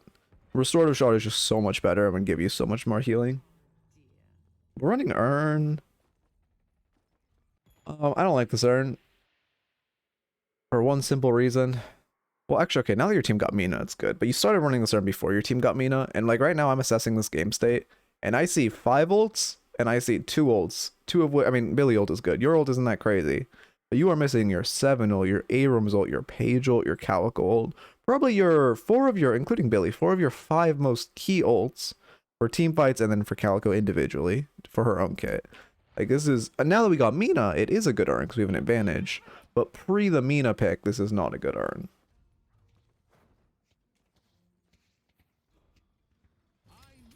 Heck, yeah, I mean, it's not, well, for one, it's like her cooldowns are long, but for 2 with Ivy, you only really buy Mystic Regen on dot characters, right? I mean, well, I guess it's Mirage too, but that's because you can spam his mark. But like you buy it on Shiv because of his bleed, you buy it on Infernus because of his burn. Like realistically, people shouldn't be taking that many ticks from your Katsus, and your Katsus. Well, we should not be fighting after this Urn, also for the same reason as they have a 10 ults and we don't. We're needing to talk. Oh, he missed the bird. Okay, we're fine. I thought the bird was coming for us. But it's also your Katsu on a 32-second cooldown. So for one, long cooldown for you to actually get any Mystic Regen. I mean, technically your Stoneform can proc it, but let's be honest, your Stoneform, you're not going to proc Mystic Regen with Stoneform that often. But then secondly, you're probably going to do like 3 ticks and then the additional 4 ticks for Mystic Regen. You're probably gonna heal like 30 off of a Katsu. You're healing like 30 every 30 seconds if you're lucky. And that's if you're using Katsu always on the enemies, which you shouldn't be, because you should also be Katsuing wave for wave prio when you want to set yourself up for stealing a Sinners, or like go running boxes, or like, you know, stop cutting their waves so they can't rush you. But compared to Restorative Shot, which if you're just shooting minions, is 15 every 6 seconds if you're just shooting minions, right? So if you shoot 2 minions a wave, you're going to be healing more flat, not even including proccing like 1 shot of heroes, which is almost, the 50 healing is almost double as much as Mystic Regen is realistically giving you. But the reason you might Mystic Regen on someone like Shiv or whatever is because he can put that long dot on you with his knife. I mean, also, and then also, you know, he likes to dash a lot of people, which also procs it. And then you're also normally building it into Radiant. I'm gonna remake the original Ivy Bomber build. Okay. Yeah, I'm down to look at it.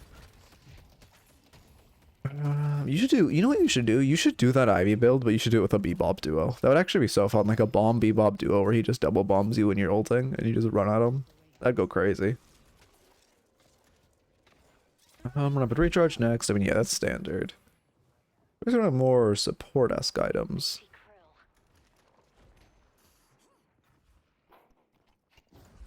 That works, but consider Lash. Oh, like you just ult the Lash at him for his ult. I mean, yeah, that's always fun. That isn't something that you see very often anymore. But like Ivy +7 is also super fun because he's ulting around in his ult. Yeah, setting up Lash. Oh yeah, I guess if you had Rescue Beam and you wouldn't even need ult. Well, you would actually need ult to be in the air, but you wouldn't even need to ult Lash. You could just Rescue Beam into this, like Rescue Beam him into the sky to set him up. That would go crazy. New Cat Bomb. Well, it's probably worse Cat Bomb, but it's funnier Cat Bomb. Anyway, I mean, looking at map right now. Also, if you guys were here for this review and last review, just notice, like, at the 14-minute mark in the Emissary Abrams games, there was, like, 5 Lottos up. We're only, like, 1 letter rank up, if I could enter the scene. But there's only 1, not in my drawing software, Smile? There's only 1 Lotto up right now. Like, you can just see the difference in how much, I mean, in general, look at how much farm is, like, scarcer, but especially just looking at how much these Lottos are prioritized. Like right now, we have mid prio. I was gonna say you could throw a Katsu at this wave if you wanted, and then you should go farm this Lotto. I mean, you should use our prio to steal a Lotto. You do not want to be overstaying. Yeah, we're just, I mean, at this point we can't really stay. Again, a Lotto would be so nice. Sieging a Walker at 15 minutes is not ideal. Also, we could grab Lotto and then go grab Bridge Buff, which would be a great routing. If they just let us do this, this will be insane. We're going to melee Stoneform Stomp, which is a good way to go about this. Even though Ivy has the lowest melee and damage in the game, she does still do a decent chunk.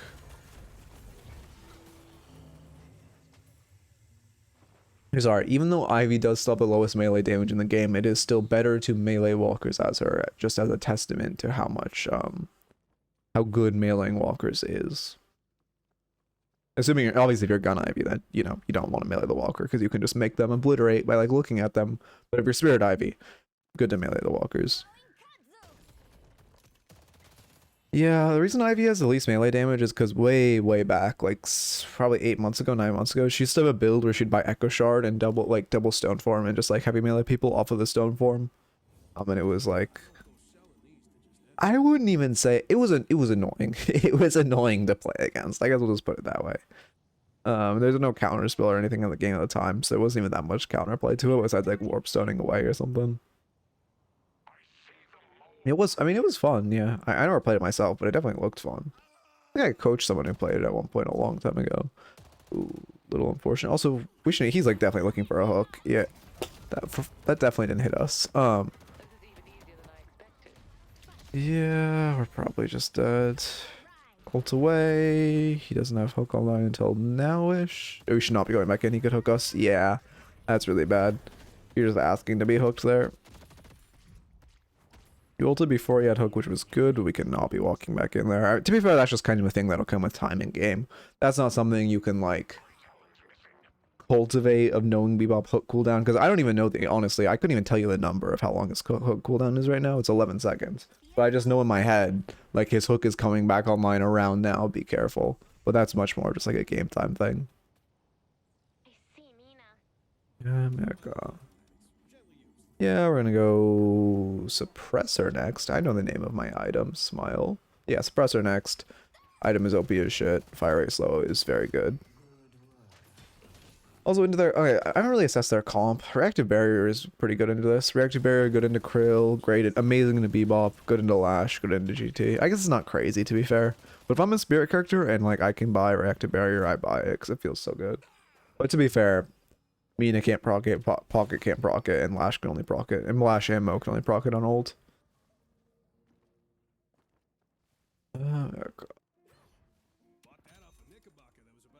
Is 45 to 55% of my souls being from towers and troopers enough, or should it be higher or lower? That sounds a little high, honestly. But also, yeah, it sounds a little high. I think normally when you're watching a pro game, it's like... Again, it kind of depends what character you're on, but I want to say at most 40%. I feel like normally I say like 30-something%. Yeah, we're just meleeing Walker again. I mean, is this an... No, yeah, we get comboed. I'm glad we don't waste our ult at least. Oh, we get Calico ult too. Oh, we do waste our ult. Are we gonna live? How did Calico not hit us with their ults?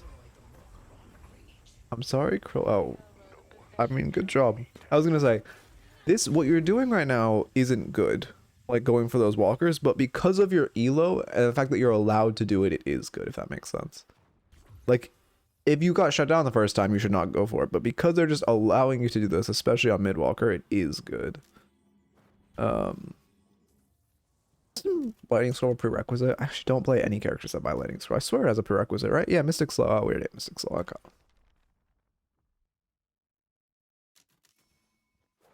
The Mystic Slow not possesses... thank you, I can speak. Wait, they really look that similar? Oh, they do look that similar, huh? Oh, you should be buying Suppressor, though. Because that item is so OP. Yeah, we just cut to inform. Okay, when people talk about early, mid, late, is that more dependent on soul count or objective states in the game? I mean, okay. The terms are kind of more relative. I think of early game is landing stage generally. Personally, well, okay, and then mid game is like after a lane is won or after your lane is won. And then personally, I kind of think mid game ends around like 16 minutes when Walker loses resistances. But I also know people like when I'm titling videos, I normally wait till like timestamping them. I normally wait till like 22 minutes You can also think of mid-game ends because in general elo, like 22 minutes is when mid-boss starts to be like on the table. But it's kind of arbitrary. There's no like set early, mid, late game. It's kind of what you think. But I would say generally, I think most people regard like later than 28 minutes as late game. Most people regard earlier than 8 minutes as early game. And then where mid game actually ends is kind of arbitrary. Yeah, some people also do it off like, you know, where walkers are and stuff. It's just, it's not really a like cut in stone thing.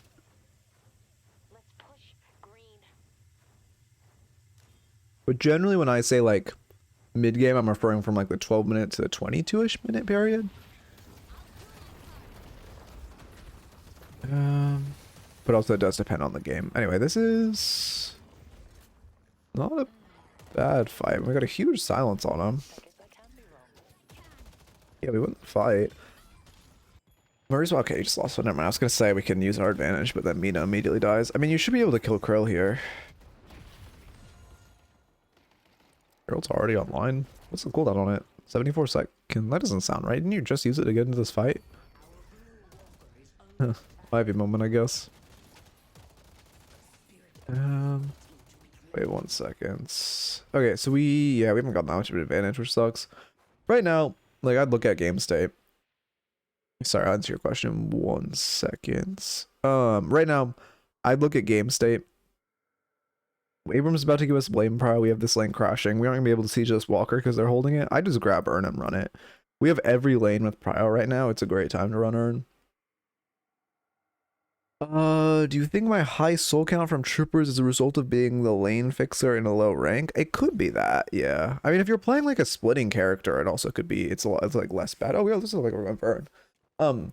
Like if you're playing like a Wraith or something and you're splitting a lot, I mean, I still don't think your soul count should be that. That's like probably a 45 at most, probably more like 40, if that. But just look if you're spending a lot of downtime not farming jungle camps, because like having a high soul count from wave implies you aren't farming jungle enough, but it could be you just being the lane fixer. You just stand behind Paige. Yeah, you just want her to face tank hook if Bebop throws it. No one's confirming orbs, but they aren't getting denied. There's a deny. Let me check one thing. There we go. This is a good ult. I mean, great time to go mid off the back of this fight. This is a really good mid angle. We take Mina's head off eventually. Yeah, perfect.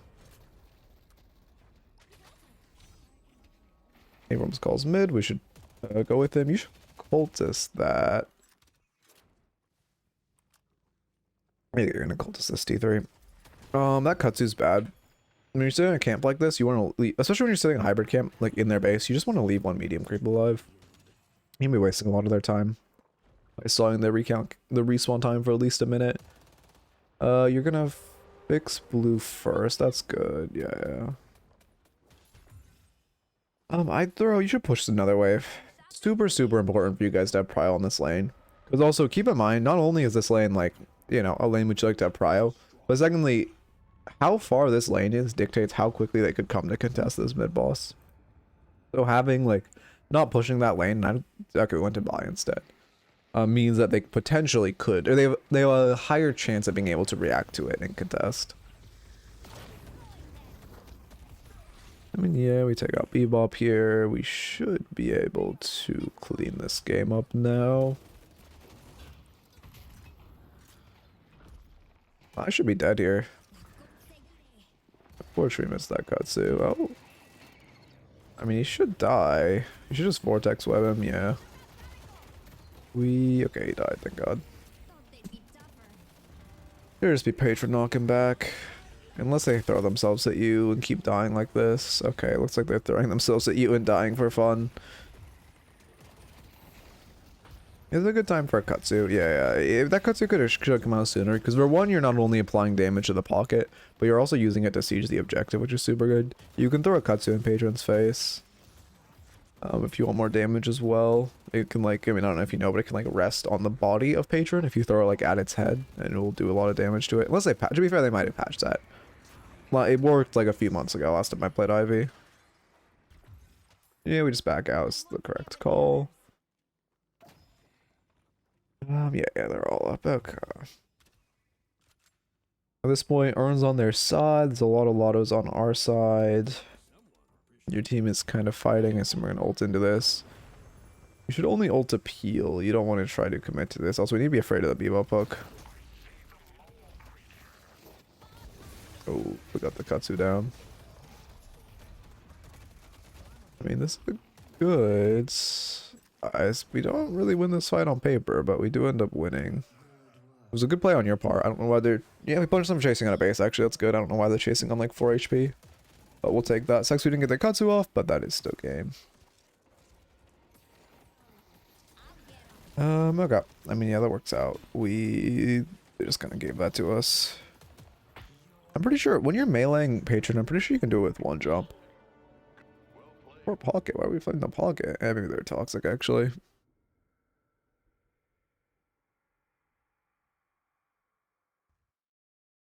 You know, when that's low on charges and I want to save them. I mean, at that point, you just want to Katsu it because you're the only use of your charge. Like, okay, if they fight, you guys win the fight, right? They're down like 3 people in that base fight. So the best use of your abilities is to kill their patron as quickly as possible. Because you just want to kill patron and get out. And also, I mean, ideally, or even say a world in which you kill it so quickly that the Grey Talon who just died isn't going to respawn, that'd also be great. But the only goal of you, because again, if they fight, they're like, even if none of you have abilities, if they're fighting like 3v6, they're going to lose. You just want to use everything in your power to like break their shrines and patron as quickly as possible. If you watch me play, you'll see quite often, like when we're in that situation and like patron's knocked. Thank you for the follow, Plexu. Welcome. You'll see quite often I'm just ignoring my team fighting and just like shooting the patron or shooting objectives, even though I'm not like, normally don't even play a gun carry. Okay. Anyway, as far as the notes, I mean, it was a pretty solid game. This game was definitely relatively slanted. Lane, we should have just been using our Katsus on wave a little more. Holy shit, Abrams is a character. We should have been using our Katsus on wave a little more. I think that was the biggest issue. It's just we weren't, you should try to set yourself up for prio for like box routes and lottos. I mean, we can look, how much damage did our Katsu do early? Because I don't think we really threw like more than 1 at wave, and our Katsu did... This is not the right character. Our Katsu did... I mean, 1.3 is not bad as far as lane damage goes. But, I mean, as far like our main ability, it's not crazy. You compare that to like, I mean, yeah, again, comparing that to Abrams or anyone who you're laning against. Like, Love Bites is doing pretty similar. Scorn's doing more. So I just look, I mean, okay, again, it's not bad to use your Katsus on the enemies, but you want to use your Katsus on the enemies when you like get, like there were a couple times we just threw our Katsu on the enemy and we got like, again, maybe 2 to 3 ticks and they just got out. And like that is a complete waste if it's not hitting wave as well. Ideally, the ideal Katsu is it gets like 4 or 5 ticks on them and, gets on a couple minions. But ideally, you want to be using your Katsus less for like this off proc. Also, we said we check Mystic Regen. Healed us for it's healing, not regen. Wait, what? Oh, I'm on fucking trail. Yeah, Mystic Regen healed us for 259. You can like that's we can even look at like 12 minutes, 338. That's like pretty bad. To say the least. That's really not that much healing at all. Also, our Stoneform only heals for 283. We were not using enough. I wasn't paying attention to that, but if our Stoneform is only healing us for that much, that's pretty rough. Like, in comparison, our extra regen heals for 1.2k at this point in the game, right? Like, that's, that's a very, very significant difference for an item that costs the exact same amount of souls. Or, like, I'm assuming Abrams bought Resto Shot. Probably not, actually. Oh my god, did anyone in this lobby buy Resto Shot? Oh, he did. Resto Shot, actually, he didn't get shit for procs on it. But I mean, still healing more than your Mystic Regen by 200, even though he didn't get shit for procs on it. And then, so I mean, that's the biggest. Oh, also, if you were doing a build, like an AoE Spear build, buy Suppressor. That item is fucked right now. Their comp isn't like crazy Suppressor bait. It's good into Bebop, good into Mina. not like crazy, but the item is just so good right now. Reducing people's fire rate, like if you're hitting them with AoE, especially with your Katsus, it just goes crazy. If you can buy the item, especially like on an AoE Ivy build, just buy it. Items overpowered right now. In general, I'd say play fine. I mean, also using R2 more in lane would be nice. Just mostly for the Abrams, giving him that fire rate and BLS is huge. The hiccups again, big. And then in the mid game, we should prioritize Lottos more. There's a lot of times we shoved a wave next to like an enemy Sinners and we didn't take it. And then we obviously went for those rat plays on the Midwalker, which is fine because of your elo. If we ever kill you once on that, you shouldn't do it again, but we managed to get away with it because we're ratting. What else is there? I think generally the rest I can think of is good. Like we played well in the end game. I mean, at that point our team was winning pretty dominantly. Maybe a little more urn presence. Yeah, we did run in a bad urn that ended up working out. Maybe a little more urn presence. Other than that, it was good though. We called mid when we needed. Yeah, Gun Ivy. I mean, if you can't play Gun Ivy, it's also fucked right now. But it's probably gonna get nerfed into the ground this week, considering how much EU hates it. Okay. Anyway, yeah, let me start a new raffle, and then we will look at that build, and then I will draw the Mirage Goblin I was previously contracted to draw. I need to put more time on these raffles, goddamn. Slash raffle 5 minutes. YouTube raffle. Who contracted you? Wolf redeemed the reward to draw a Mirage Goblin. Ooh, thank you for the Prime Sergeant Pugs. Welcome, welcome. Much appreciated. Support on this, you know, in general, but on like everything recently has been meant a lot, and I much appreciate it. As I've kind of mentioned, I'm putting more like weight towards streaming over my main job, and it's definitely like working, so I really appreciate it.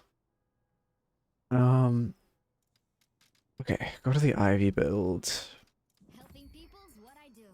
Grab the ID. 15. Oh, oh shit, we're gonna start needing to implement some restrictions on raffles now, aren't we? This is not also, it's nothing major. Just we're gonna do basically the way my style is off of Woohoojin's, who basically, because he's like hundreds of thousands of subs. He does a thing where like you have to have like minimum requirements, like, you know, you have to have played the game for more than like like 50 hours, have more than like 30 games on the character. There's stuff like that to thin out the raffle applicants a little bit. So it's more, because if you're reviewing someone who's like just starting the character, most of the stuff is stuff they could just pick up on their own playing for a bit. Okay, let me go to the build. This Mirage Goblin is probably going to be put off till the end of stream, realistically. They aren't plants, they're bombs. Outdated, I see. Oh yeah, you got a lot of notations. I mean, I don't know how you play like a... Okay, I mean, yeah. Okay, anyway, I don't really know how you play a Spirit Ivy build, or like a Spirit Bomber build, because again, no one plays Spirit Ivy. But I mean, this seems early, very early Mystic expansion. No regen also. I feel like you do need monster rounds, but your only source of regen is not great. I mean, I guess this is fine. You're probably always going to go these two unless you're in like a Warden or something. I don't think Healing Nova is that great right now. But it's not terrible. OP item.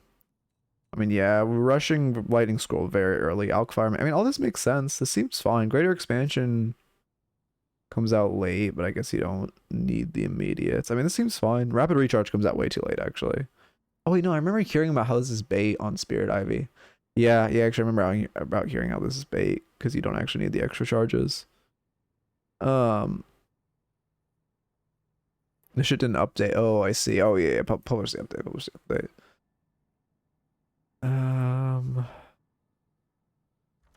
I'll wait for you to do that. For some reason, I can't aim on this character. I guess I'm aiming for the head. It's funny, playing like... I've been playing a lot of Holiday recently. I have, like, headshot hitboxes are fucking tiny. I never realized until now. That shit is, like, so small. Like, trying to hit actual headshots for crack shots, that shit is hard, man. I don't know how motherfuckers aim. Published? Okay, perfect. Yeah, I still need to record the 4th part of that How to Counter Every Hero guide tonight. Okay, yeah, perfect. Oh, this is Pretty much the same. Oh, we toss in suppressor, yeah. Items OP. I would probably toss this before lightning scroll, but that's like not major. The OP, okay, there's healing. Healing, right? Yeah, that's fine. I mean, yeah, that's fine. This feels fine. This is, I mean, it looks good. Same as that we talked about before. DB here, rapid recharge, pretty boundless. That makes sense because rapid recharge funnels more spirit power and the only thing you care about. I mean, yeah, that seems fine. Refresher could definitely, well, I guess you're not going rapidly. Okay, I mean, I see this. This looks fine. I don't have any major notes. Like it has all the hits. I'm not obviously not like a super like Spirit Ivy person. Like I don't know the specifics, but it has everything you need. And yeah, everything seems fine. Let me see Alkfire with this build. I don't think there's anything else I would add. I mean, BRS is not bad at all if you have a gun team. It's already in here. The rest seems fine. Scourge seems insane, to be fair. You're just playing on bombing in. This looks fine. It's the most comprehensive Ivy guide on how to kamikaze. Yeah, I mean it's. I mean, once you have Vortex, wait, do you have Vortex Web in this? Oh, you don't have. I've got Vortex Web in this actually. I didn't notice we took that out in this update. Vortex Web is huge for this type of build. You just, you know, Hope you don't mind like the made paper. to reset my cooldowns. You just grab Vortex Web. Just do like this shit. Oh, you do have Vortex in there? I'm just blind. Wait. I don't see it. Oh, it was in the optionals. Oh, sorry. I mean, I would more have it in like the earlier, like probably buy it like I don't know, pre-spirit. Well, maybe post right after Spirit Burn actually would feel really nice because then you can group them up for your Spirit Burn even more, which goes crazy. Yeah, well, we don't have. We'll draw the. What happens normally with the Goblin Redemptions is we end up at the end of stream, which is 2 more raffles until we're done. Well, maybe I'll do more actually. I have some time. But anyway, at the end of stream, I just end up if the Goblin. If we haven't gotten enough goblins through the raffles, like enough time to finish the Goblin, I finish the Goblin then. That's what I'm trying to say. Okay. Because like last time, High had me do a page Goblin, which I need to make an emote. That Goblin actually kind of looked like clean. But, like, I need to. Yeah, actually, fuck. I need to make that at least a Discord sticker. But we didn't end up doing that till the end of stream, really. It's good, but I like flat damage over it since they usually don't get to run away. It's not about them running away though. It's like with Vortex Web, once you have a Spirit Burn, you can just one-shot more people in your combo. Like that's what it's about. If you group like 2 more people under it or like 1 more person under it before you Stoneform, it's huge. Okay.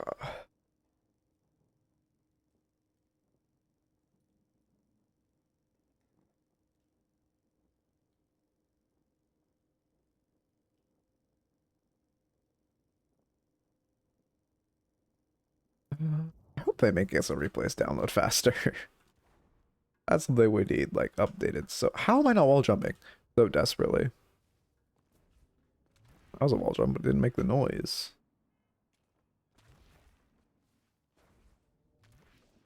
I need to get better. Okay, I'm good at like doing the camera like strafing wall jump when I like intentionally do it, but with like random wall jumps like that, I'm really bad at doing it. So I'm just doing it like in the system, like in the like against a wall, I can do it well. Okay. Yeah, I think it's because they haven't like gone into detail of code or like the hitboxes for stuff in the hideout and like, you know, coding out wall bounces and stuff. Well, I mean obviously not wall bounces, coding out important corner boost or like weird functioning corners. Okay, Emissary Haze. Never stop the last recording either. My hard drive is gonna be so full after today. Slash marker Emissary Haze. And then let me get the Emissary logo on screen. Emissary Haze. Okay, log in.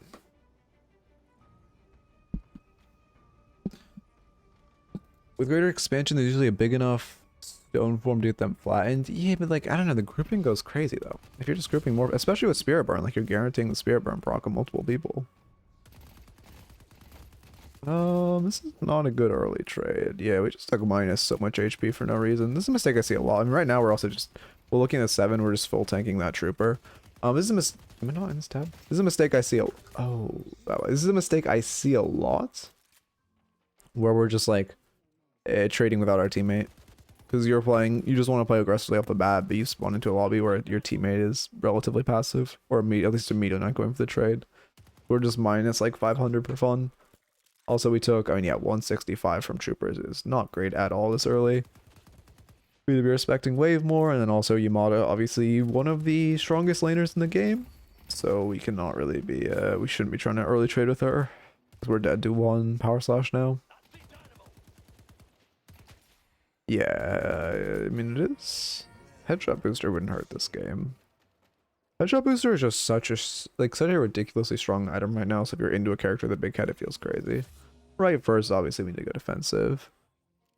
I mean, I've reviewed, you can submit a raffle iSelects. I've reviewed initiate players before. Don't worry, I'll go into like actual details of what you should practice and work on. Obviously it's like, a lot of it's, you should not be trying to go into this. Obviously it's going to be a lot of things that like, you could probably pick up by playing, but I can definitely help to expedite the process, and I don't mind.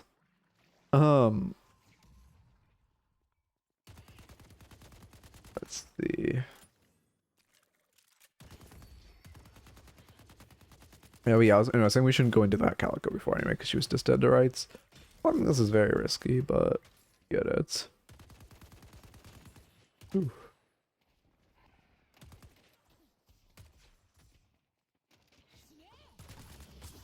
Okay, yeah, we're just gonna get by that. I mean, okay, at this point in lane, right, your Calico's still trying to trade, which is kind of crazy. We lost a kill, we're down in souls, you're not healthy. I mean, our right will heal us back up, assuming we don't take another Yamada combo. Our right will get us in a decent enough spot, but you need to play this lane from the back foot. I mean, in general, against the Yamada, you're going to be playing lane from the back foot. This character just straight parry. I mean, that's melee once, but that's a good kill. And that takes us off the back foot. We're just tanking so much from wave here. We just took 90 from troopers alone there, 200 from 7. That was not a fight we want to look for. Are we going to die to troopers? Yeah, that's really bad. That was minus 120 exclusively from troopers. This game alone, we've taken 350 just from minions, which, like, that's half our HP. Well, not half our HP bar, almost half our HP bar. Which is not great at all. So much damage we don't need to take. We should not be trying to trade with 7 like that, because even though we're up, we're never... You just gotta think, especially early, before you have all your abilities, you just have to think of, like, troopers as, like, entire another player if you're face tanking them. Like, even though you're 2v1, if you're face tanking wave, basically a 2v2.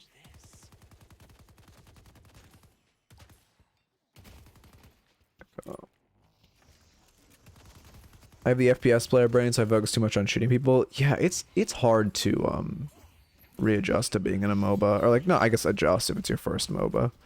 It's definitely, I have a lot of empathy towards playing your first MOBA is not an easy process. Oh my god, I think it took like, my first MOBA was League, and I think it took like at least 300 hours before I even understood what I was doing. Obviously I again hope to like help with that transition, but it's like right now saving wave is great. I'm glad we're not shooting wave. This is perfect. We're just waiting for saving wave for our Calico to come back. Really good. And like or you Emissary, yeah, that's very good for your elo. Overwatch player before. I see. Yeah, it's actually coming from Overwatch. I assume we'll see overfighting. You just want to, okay, actually this is convenient timing because I literally just like last night published a like map awareness drill. That's one of the best things you can do, reconditioning yourself to a MOBA, is a map awareness drill. It's a very simple old League drill. Literally all it does is say map every 5 seconds, but it helps you, like this drill, if you just do it, like, I don't know.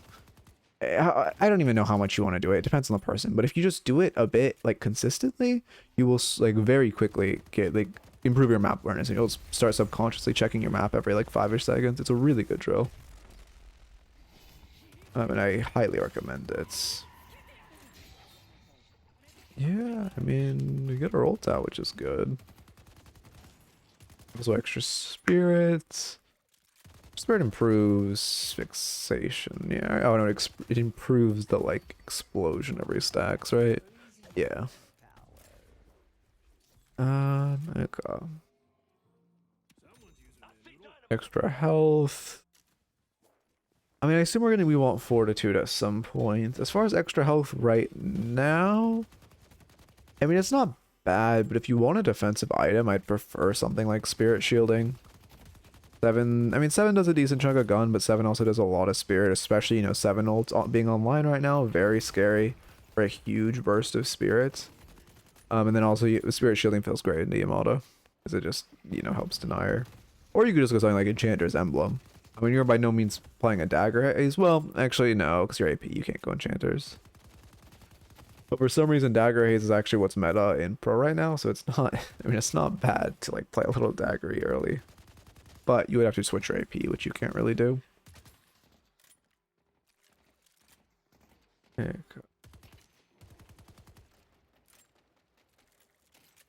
We're playing passive, which is fine. Yeah, we should. Ooh, that was good sleep.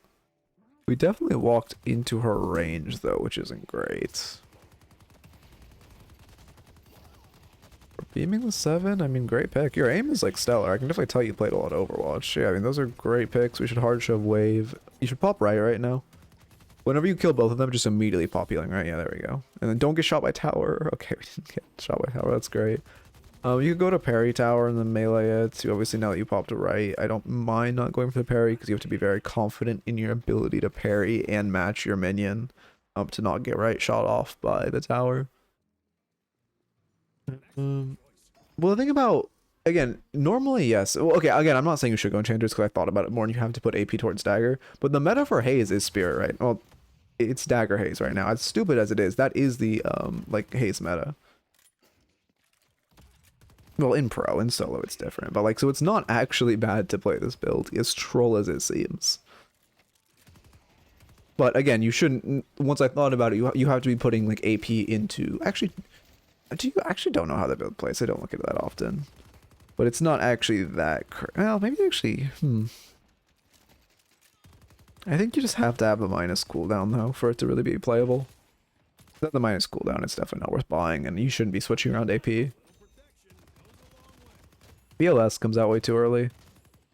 It's not going to give us that much sustain. I'm not that much of a Haze player, but in general, you don't see the lifesteals come out till later.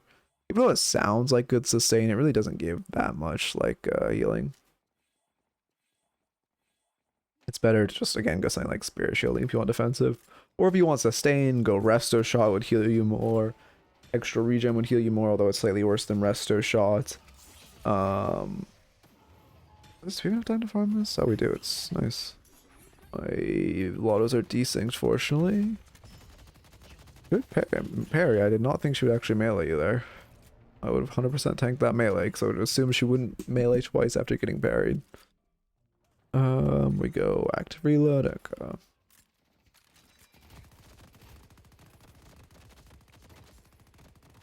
Yeah, I mean, this is why the 7 matchup is so good. Oh, also, yeah, I definitely would go Headshot Booster into 7, like earlier. Headshot Booster is just a phenomenal item. It gives so much damage if you buy it, like, first item. So much damage early. And into 7, I mean, in general, your aim is very good, but especially into 7, who has, like, a very, big head, it feels really good.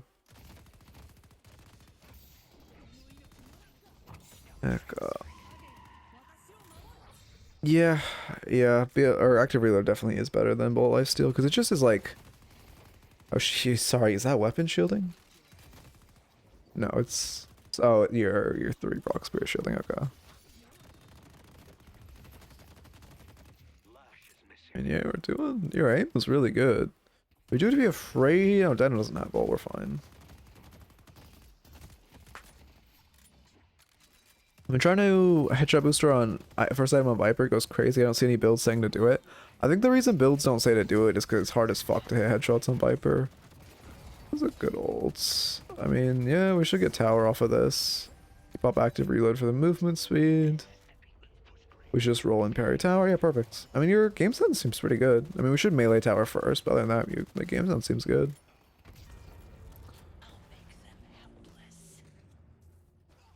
Seven's not wrong. He's whiny, but he's not wrong.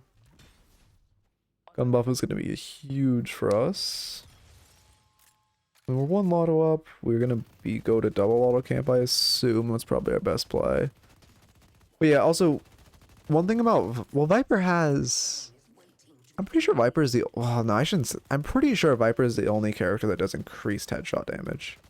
I'm pretty sure she has a multiplier on her crit rate. Well, not, actually, she's not the only character. There's other characters. But I know she's one of the very few characters that have a multiplier on their headshot damage. And that is why that character, if you can aim... Oh my god, she just deletes anyone if you hit headshots. I fucking hate Viper. Yeah, I'm glad we got double auto. We do miss a wave. Our Calico is now solo catching that wave, which isn't great. Or did she catch a wave? Yeah, she catch a wave because now they're caught a wave because now they are neutral. We should beeline again. You should just be going to this Calico. It's not great for you to be farming with missing 2 waves. Even though you're giving solo wave to the Calico, I mean, Calico doesn't mind solo wave. Calico doesn't love it though. Then also we're just losing 20% net souls by not splitting with her. After lane, I often go to permafarm. If you want to permafarm correctly, you need to be catching waves. Permafarming on Haze is good, but you need to be integrating catching waves, catching a solo wave, catching a side lane with farming if you actually want to farm efficiently. Otherwise, you're just farming very inefficiently by not catching waves.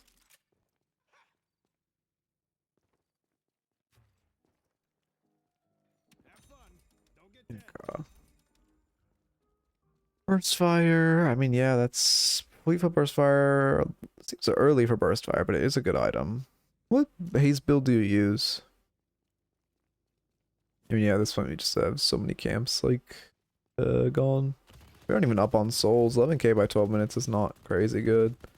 Again, we should be. I think we are out of range of minions, which is not good. Ren and Alka.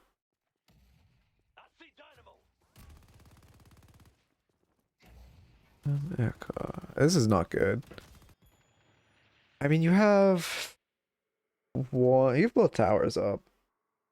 Okay, actually, okay, I don't mind this. The issue is like, it's better for you just to go to like, if you're gonna look to do something around the map, it's better for you to try to come to this lane and break this guardian. Like, if you're looking for an objective, you should be trying to break this guardian, trying to keep your own alive. For one, then you're breaking guardian. For two, you're then on the side of map with all this farm, right? But sieging this walker, we're 12 minutes in, so walkers, the way walkers work is they get fading resists that fade up until 16 minutes. They lose all their they lose all their resists, and then you start doing additional damage. But so like pre 15 minutes, it's very, very hard to take a walker. So I was 4k up on Yamada and felt greedy. I mean, yeah, you can definitely like 1v1 her, but also keep in mind when she's under walker, she's getting additional bullet resist from the walker, like just being near the walker. So it is kind of like, even though you do win a 1v1 with her like very handily, if she plays smart, it's also hard for you. Also, she should be calling a teammate over, right? It looks like you guys will pick her up, yeah. But she shouldn't be sitting alone under that walker, because now you guys just take it. And when she sees, I mean, now Seven's here, but he's too late. But yeah, now Dynamo's showing up. They're all showing up just late. Like, on paper, Yamada should just kind of stall and play safe, and then these two teammates should show up with her, and you guys should be put into a 2v3 where they have Dynamo ult and 7 ult to play with. So you should lose that fight pretty easily. We do get damage on Walker, which it works out, but it's not the best play.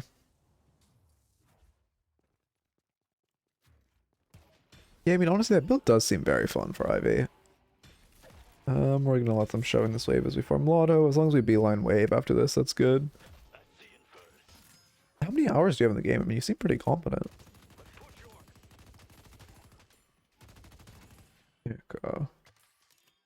We're shoving this wave in. They're showing... Oh, in your map, right? Yeah, they're showing 4, so we're grading this. I don't mind this since they're showing 4. At this point, Walker Resist still exists, but they're relatively faded.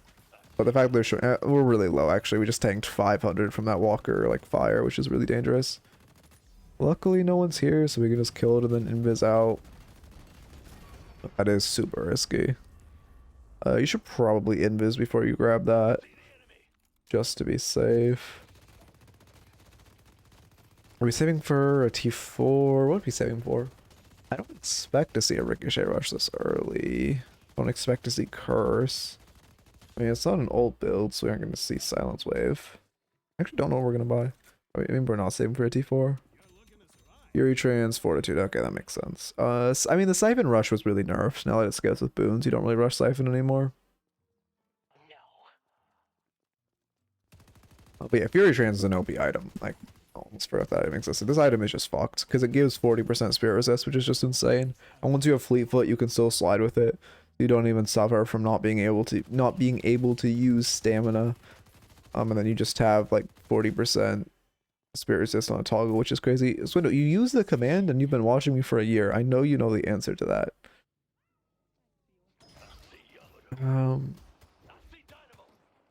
Let's see. We do have to one-shot Mina.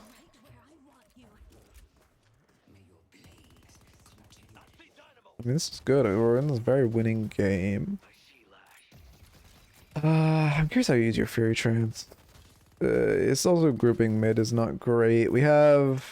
I mean, it looks like we're the only one getting this wave. This Lash should die for this. He is way over chasing you have teammates hovering. Yeah, that's way too much greed. I mean, your aim's really good. I'm not trolling. I actually don't know how I use the command to see it. I mean, it says in the command.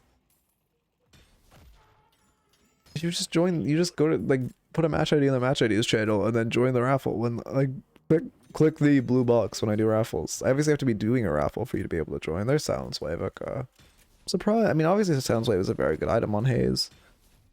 But I'm surprised we're seeing it on a build that doesn't put any points into ult. I feel like you're just missing so much. You don't have, like, that additional bullet damage.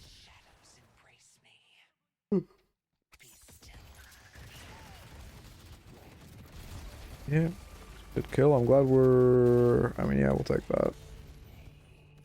I don't know why she's not using her stamina, but... Like that. We're just gonna beam him in ult, I assume. Yeah. He shouldn't be backpedaling. Yeah, exactly. A little late, which was risky, but we should just pop. Like, we just laser his head, pop Fury Trance, he should die. You don't have to be afraid of the 7 ult when you're this fed. Where's match IDs? Directly below raffles. Directly below the raffle channel. We're gonna base, obviously. Oh, we're gonna farm this for a T4 to secure our bag. That's great. You don't need to base right now. You still have this Guardian shop right next to you. You could just buy there. You're like relatively healthy. Fortitude's about to pop. You'll be fine. I don't like Hollow Point. We should just buy a T4. Yeah, we're saving for a T4 too. We 100% should just buy a tier 4 right now. Because we end up saving for one. Judging by the fact that we didn't buy on 3.2, which is really bad. And then also, by not buying a tier 4, we're not securing our, you know, like 1.5k bag right now, which is pretty rough.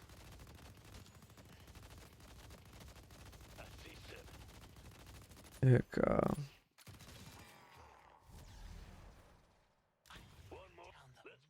yeah, a little late to make this wave, but at least we make it. You want to be staring at your map the entire time you're farming. Yeah, we just kill her. You don't need to be afraid of her. You should not be backpedaling here. You have no need to be afraid of her in ults. Yeah, we kind of give her tower by running away from her. But there's absolutely no need to be running away right there just because she ulted. Is he mad at her? She just died for your flex saw. That was great. Died for their flex slot.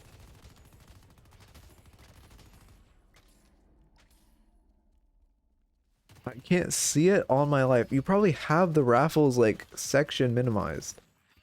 Click on the raffles category. Do you have it minimized?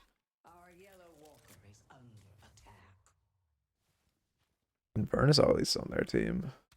I mean, again, we're just sitting on a bag. We arch up this wave, which is good. There's so many lottos. Okay, right now, I'd farm this lotto, hard shove this wave again, then go farm double and try to get to secret shop or something to buy, because we do still have a massive bag. We're looking to jump in Furnace. If he grabs Hyperline, we just kill him, yeah. No need to sleep him because he's already stunned, and then also no need to ult him. You could just left click his head. One thing, okay, few things. First off, Hyperline is like a long ass stun. So you could just kill him. And then the sleep does, I mean, the sleep deprives his stamina, which I get the vision of, but you should just shoot him until Hyperline Stun is about to expire, and then use your sleep knife on him. And then secondly, we don't need to ult, because we can just, like, kill him. You don't, what do you mean? How do you not? Okay, Swendo, I will give you, after this raffle, I will give you a personal tour of how to, like, left-click match IDs. What was I saying? Oh yeah, and then secondly, one thing I don't see people do a lot, and the reason I think you thought you had ult in there, is like people. So often people just shoot when someone's stunned, they don't shoot their head. You can, if someone's stunned, like especially if someone's parried, if someone is like hyperlined, any kind of stun, just shoot their head, and you like there's no reason not to, because obviously they can't move. So if you just like left click his head right there, you kill him. Yeah, sure. Let's look at your screenshot. You have the raffles category minimized.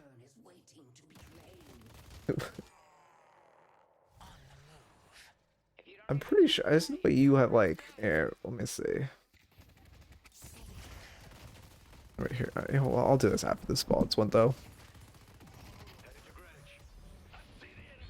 It should. I don't have like any role selection with that channel. Yeah, I see. I see.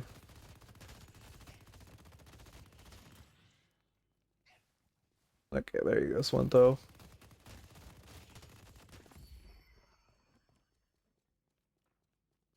We go Spirit Red Resilience next. Ricochet is good. Spirit Resilience I don't love. I mean, they're hard Spirit. Yeah, okay, you can double one Spirit. Never mind, I like it. I didn't realize their entire comp was Spirit. You're doubling up on Spirit with Spirit Resilience and Fury Trance. But because they're full Spirit, we're just immortal now. I mean, Fury Trance is just so fucking OP.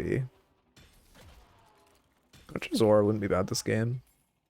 We keep fighting them a lot on side lanes and 1v1, and like suppressing their fire rate is not bad at all. Suppressing fire rate very good into both 7 Mina and Infernus, all of which are the only characters that do gun damage and the only thing we're vulnerable to. And Hunter Zora also in general is just an overpowered item. Yeah, you should just be able to run away. Yeah, you should run away. You should not be trying to go into this. Like, if you look at, this is a situation I talk about a lot about right now. Even though you're fed, like, you know as a fact you don't have anyone near you, you don't have any backups, so you know as a fact this is a negative fight. The way you win MOBAs is by taking the most statistically advantaged fights. Even though you're very fed, like, compared to them, it's still just a risk you don't want to take. Because I mean, you winning beating them is like, I mean, you have Ricochet, you probably beat them, right? Just 2-on-1. But it's still a risk that you shouldn't be looking to take, for one, because you have a 1k bag, and for two, them kill, because you have so many more souls and your team has so many more souls, them killing you gives them a lot more souls, which is dangerous. But then for three, they're not showing anyone on map. They could have someone else coming down this lane, or another 2 people coming down this lane, which is super risky. So it's just not worth the risk of fighting here. Yeah, I'm glad we backpedal eventually. We shouldn't even be trying to greed this wave. It's just so scary. Even though we probably beat them 1v2, it's just so scary they could have another teammate coming. And the fact that they're staying, like, it feels like they do have another teammate nearby. I mean, you don't even have perms in the channel. Thank you for the follow, Sleepy. Welcome, welcome. There you go, Swento. Yeah, I mean, that's a good ult. Now we're in a good spot. We just shove wave. That's on Veilwalker or Fortitude on Haze. I mean, it's Veilwalker's OP right now. I don't mind it. I think it's a fine buy to buy Veilwalker over Fortitude. Still gives you good sustain. Gives you great ambush potential, especially if you're playing like a pick build with your ults. I think it's Haze already has invis on her too, but I mean, Veilwalker's just so good right now. I wouldn't mind it. I don't think it's like a necessary buy over though.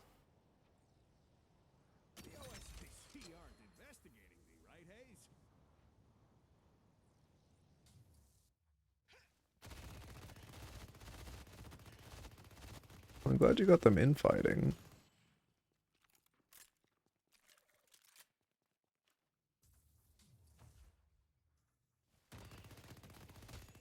Let's see, we got crippling. I mean, yeah, that's fine. it wasn't enough for another T4, it'd probably be Siphon or something at this point in the game, especially with how fed we are. Actually, yeah, Siphon's really big, because with how fed we are, we have so many extra boons on everyone as well. We're gonna get so much HP off of them.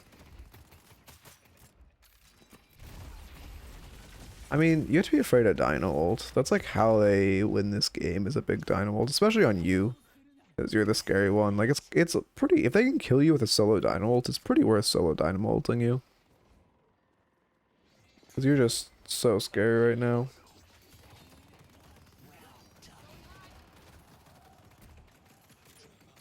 Okay.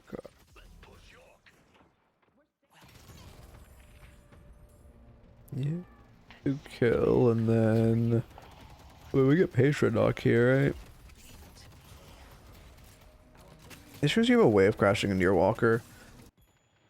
Ideal play right now, you're up 3, someone resets, fixes this wave, you guys knock Patron, you go mid. That's like the idea. You could also just go solo mid right now.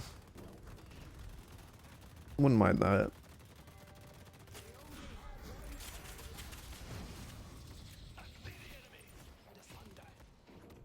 You just knock Patron, and then you guys back off. Again, I wouldn't mind mid. Infernus is trading your walker, which isn't great, because no one went to fix the wave. You could definitely one-shot mid. Well, they have Dynamo ult, actually, never mind, you shouldn't do it. Oh, you guys are going for it? Okay, yeah, that's the same mistake.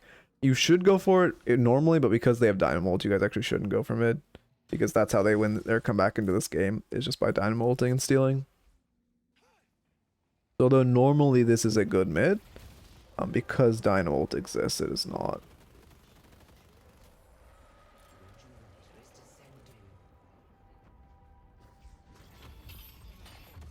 Yeah, there it is. Yeah. What succeed you? That's unfortunate. I actually don't know what knocked you out of your, yeah, we buy on stop, that's a good buy, but what knocked us out of our... Oh, one of our teammates hit us with static charge, I see. No, 7 bolt doesn't cancel, channels. It just, like, throws you around. Yeah, I think I'm pretty sure 7, stun, like, one of your teammates had 7 stun on them and got hit by it.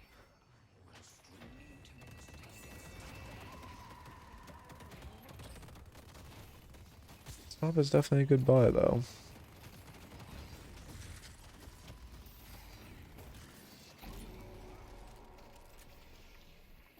They're actually winning on Soul Count now, that's crazy. I mean, we're lucky they're throwing on this walker for no reason.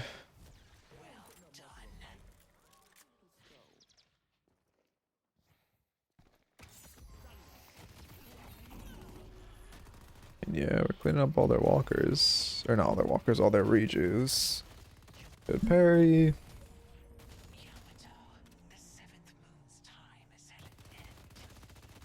I mean, yeah, this is... We have Patron locked. We shouldn't... And they only have 1 reju. It shouldn't be a bad spot. Like, we should win this game. We're up on souls, which is a little... I mean, I guess they do have a better team fight comp than us. The scariest thing right now is if they get a Lash Dino ult, but we have 2 fights in us, they have 1. All their waves are getting... Cryo. Again, there's a lot of Lottos on this right side of map right now. Yeah, your Calico's going for them.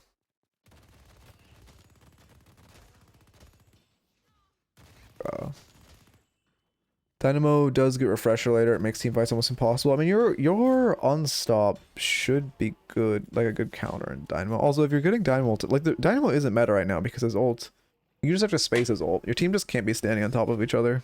I mean, to be fair with Lash, it's a little difficult, right? But you have unstop for Lash. Your team should probably have like counter spell or something for the Lash ult. Like as long as you guys aren't standing on top of each other, Dynamo's not too scary. Especially because you guys can get like curse or knockdown for him. Obviously you can, but you're, well, I guess you could buy curse if you do my sounds way, but you're getting us good. Oof.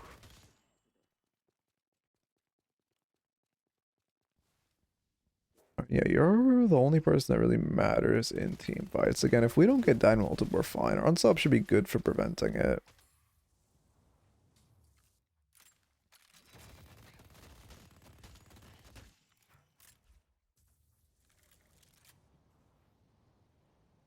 Yeah, Looking at map, I mean, the whole game revolves around this left walker right now. They took base guardians too, so it's the only thing denying them a flex right now. Now they see me. We're looking for a pick. We should get a pick on this Mina.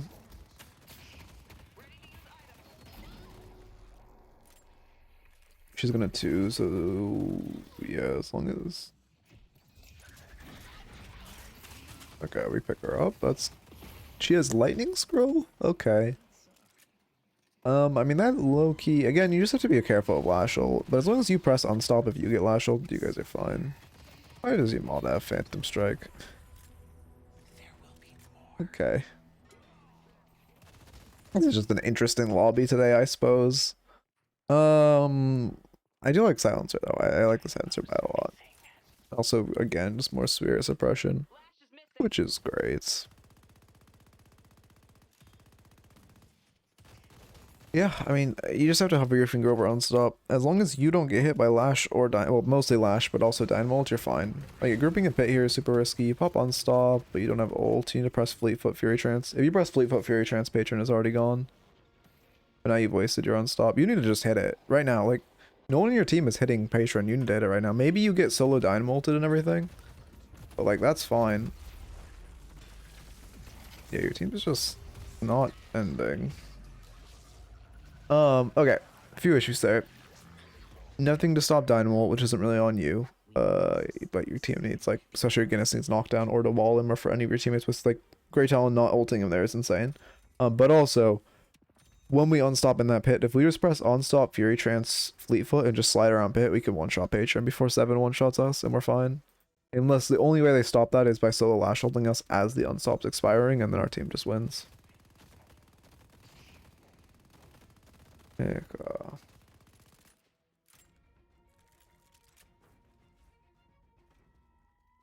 Yeah, I mean, unstop. Well, also keep in mind, unstop, like, against lash, unstop against lash should be used reactively. Like, if you see lash, like, I mean, if you know, if you hit the circle above you, like, you hear the bells, then you should use unstop when you're about to get lash ulted.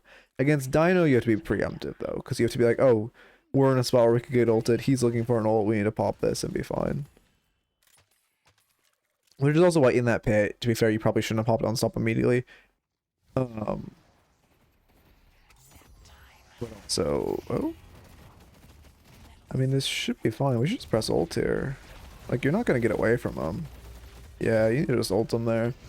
I don't love the fight initially, but when we're in that, we need to fight it. Like, we're not getting out of there. We just need to press ult and Fury Trance and hope they die. Let me look at us splitting this wave. We're aggressively on side. I mean, so far this is fine. I'm trying to find the mistake. This is fine. I mean, we're getting greedy, but it's not. We see Dino off. 7 boosts in. Now we're trying to kill him. I see. I don't mind this either. If we just ult there immediately, we kill them both. Yeah, 100%. After we just panic when we see Inverness. If we just ult Fury Trance, like right there, we kill them both. 100%. Then Yamada isn't a threat at all. Like, we have Ricochet, so that ends well for us. Did they get mids? Yes, they did. Erica. Does that even have unstop? I don't think he does. Yeah, he doesn't have. It's crazy. He's. Oh, what the fuck is this build? But it's. There's so much wrong with this. It's crazy as Stormcloud's like allowed to just keep them in the game right there. Yeah, you're definitely pushing way too far along. Ellie, back off. I mean, this game's pretty hard to do anything about now. They have T2 or like T4. I guess it's T2 rejuve. It's pretty rough.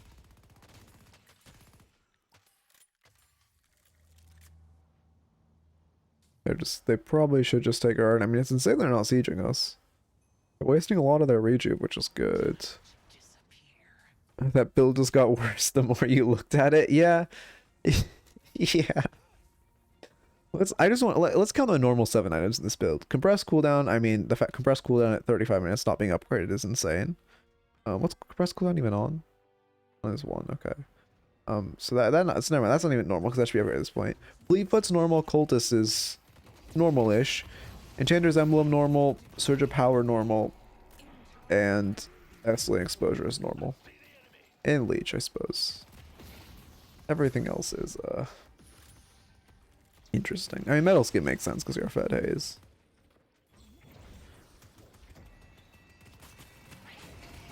Oh, also one thing, if we're getting like, ooh, you can just jump in this. Well, I guess you didn't have time. We popped it on stop a little too early. Like, okay, one really good thing you can do is when Dynamo ults, if you pop on stop and jump in it with your ult, you're gonna do a ton to him. Like, that's your best option because he can't do shit against it. You can also just jump in it and shoot his head. But on stop, or your ult into Fury Trance is the play, or best play. You always have to try to ult and pit, but you have no unstop, so it's really hard for you. You just need to jump in pit right now. Yeah, not having unstop there just feels rough. What was my thought process before? I completely lost it. Oh, if Metal Skin's a problem for you, Capacitor takes Metal Skin off. So if like that 7 is starting to be a problem because he's popping Metal Skin when you jump him, you can just buy Capacitor. Not bad this game. Removes 2 Metal Skins. Yeah, 2 Metal Skins plus... I honestly don't know all the items. Well, actually, I mean, does Capacitor remove Cultist buff? It has to, right? I've never thought about it, but it has to. It removes Siphon Bullet stacks. Was there... yeah, that was Radiant Regen Lash. I mean... No, yeah, it's pretty... Yeah, no, there's no... I mean, there's no way you can even... That's rough. I was thinking if you could just fight in, like, a Sinclair way, but no. No, you could not. He just has so much stam already. Anyway. As far as you know, to that game, obviously you guys played... Or, well, you played very well early in laning. Biggest thing I would say, and our biggest mistake in lane was just not respecting the wave enough. We took a ton from Troopers in the early game. That was the biggest mistake. Especially that first wave, we took like minus 300 HP, and we were just trying to fight too much. You don't want to be fighting on first wave, like unless your teammate's fighting with you, and especially into a Yamada who's so strong on first wave. You just cannot be looking for it. And then, I mean, yeah, let's see. As far as obviously, again, we did very well in lane, but as far as post lane, when you are hyper farming, you want to make sure you're integrating waves into your hyper farming. You don't just want to sit in jungle and farm. You want to sit in jungle and then catch a side lane wave, shove a side lane wave, go back to your jungle, farm all your jungle, go back to side lane, and like juggle the side lane wave as you hard farm. That's like the most efficient way to get souls, because waves are they give the most souls. There's nothing that gives more souls than waves. Lottos give like close to it. Like one lotto gives, not including buffs, like 2/3 and then 3/4 of the souls in the late game. But it's still not. It's not even like a full wave. So we still, again, you want to be trying to farm lottos, but you want to be juggling them with actual waves. You never want to like sack a wave for farm. And then let's see, next big thing was, I mean, in fights okay, let's see, I'm trying to think. Then came the mid game in which we were so fed it was fine. We were just running at them and killing them. A little bit of haze tech that I don't think we really did. If you're buying, oh here, I have to delete all the vids from my how to counter, or all the builds from my how to counter series. If you're playing haze and you have silence wave, the most effective way for you to get your combo off is you want to sleep, ult, and then silence wave. Because the wake up time, the like 0.16 wake up time is longer than the delay from you to ult and then use your silence wave. So you want to be silence waving in ult because they won't have time to react. Which I think we might have. I don't actually remember if we did that or not. Actually, I don't think we did. No, we were definitely silence waving first. Yeah, I try to power vaults when I go farm, but I do ignore waves too much. Yeah, waves are like super, super important. You did a good job powering vaults for sure. But it was just, you know, we could have even more like farm if we were actually powering our waves as well. Wow, that my brain just like tweaked. And then the final note in the late game was just like we lost that game off that mid call, which sucks. It just you know, not like it all stemmed down from just calling. I don't mind the mid call, but calling it into Dynamo ult is the problem. And then also, if we really wanted to play at a high elo, you could have just gone in soloed mid while your team ended. Like that would have been a fine play. And also, someone kind of needs to reset to catch the wave crashing into your walker. And then let's see. After that, it just kind of snowballed off the Dynamo ults, which we weren't really using our Unstoppable that well. Again, when 7 ulted, we could have just ended the game. 100%. If we just go to the Patron, we press like Fury Trance, we press Fleetfoot, and we just like shoot it, and then we see Dynamo jumping down, or we see Lash look for an ult, we press our Unstop, and we just keep shooting it. It dies 100%. Like we just one-shot it. Because we did half its HP in the 6-second unstop, which we popped prematurely. And that's like, you know, our fixation takes time to stack. It's like we, in 5 more seconds just shooting Patron, we could have killed it. And if we had held our unstop, it would have been impossible. And then if we had popped Fury Trance, which gives us, you know, 40% fire rate, that should have dropped like 4 seconds time to kill. But yeah, those are the biggest notes. The biggest note would just be to integrate waves into when you're farming, like catching waves. And then if you're losing a lot to a Dynamo ult, I mean, buy Unstop. Your team needed to buy Knockdown that game, but as a Haze, you can't really justify buying a Knockdown. But Knockdown would have saved that game if your McGinnis just bought it, but she's a McGinnis player, so of course she doesn't. Anyway. Let me start a raffle. Pressing W too quick. Oh, I do the 3 slides there. I'm just pressing W too quick. Okay. I think the patron thing was just my team isn't shooting it. Can I really end? Yeah, I mean, your team definitely should have also... Well, I guess the thing is your team not shooting it, that was a benefit there. Because your team not shooting it made it so if you just went and shot it, they are forced to one-man Dynamo ult you or Lash ult you or lose, right? If they one-man Lash ult you or one-man Dynamo ult you, for one, if you used your Unstop well, it wouldn't have mattered. But even if you don't use your Unstop well, your team then has a 5v4 where Patron's at like 30% HP. And your team can just go and like shoot Patron and be fine because they don't have their massive AoE ults. Okay. And my W's are just so bad. Oh yeah, new raffle. Let me do this. Flash. 5 minutes. YouTube raffle. Do this. And then at Gamba. And let me stop the recording. Perfect.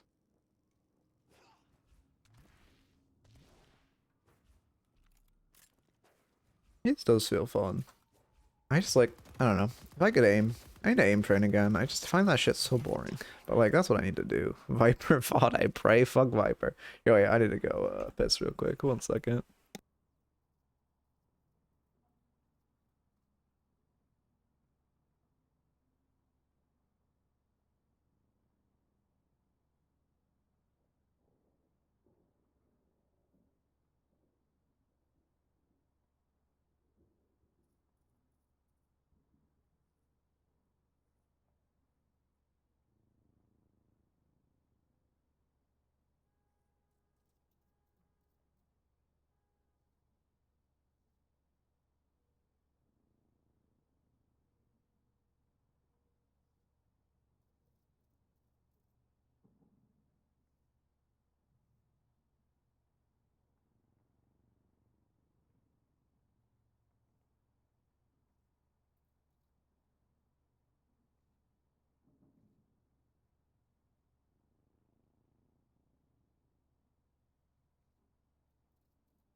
Okay, we're back. Oh, perfect. Right as the ad break is ending.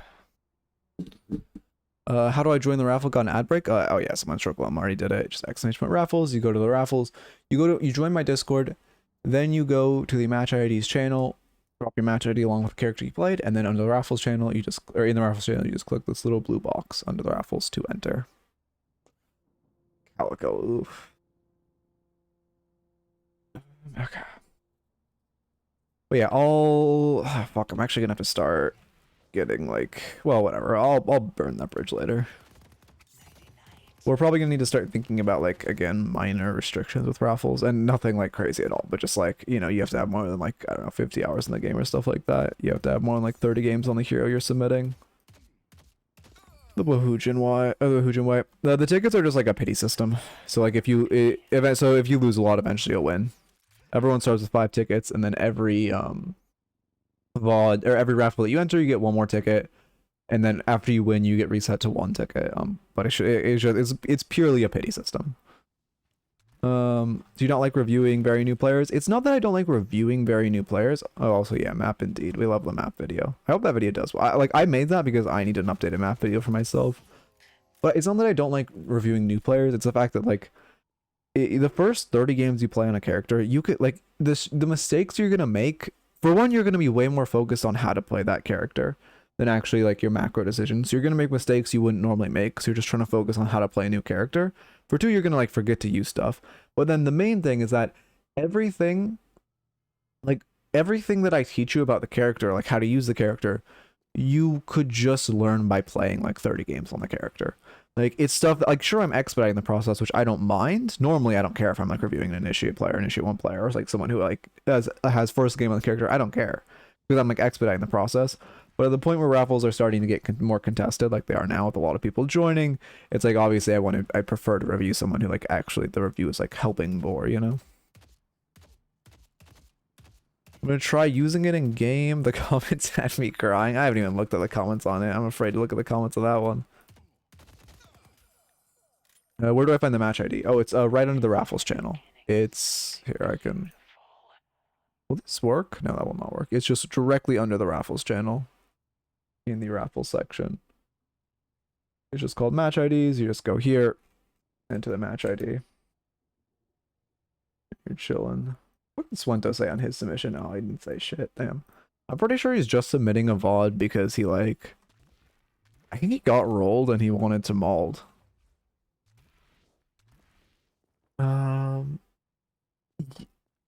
I eventually like Woohoojin had a rank cutoff, which I probably should implement, but the reason Woohoojin also had a rank cutoff was because he had a video that was, this video will get you gold in less than 30 days, like in Valorant.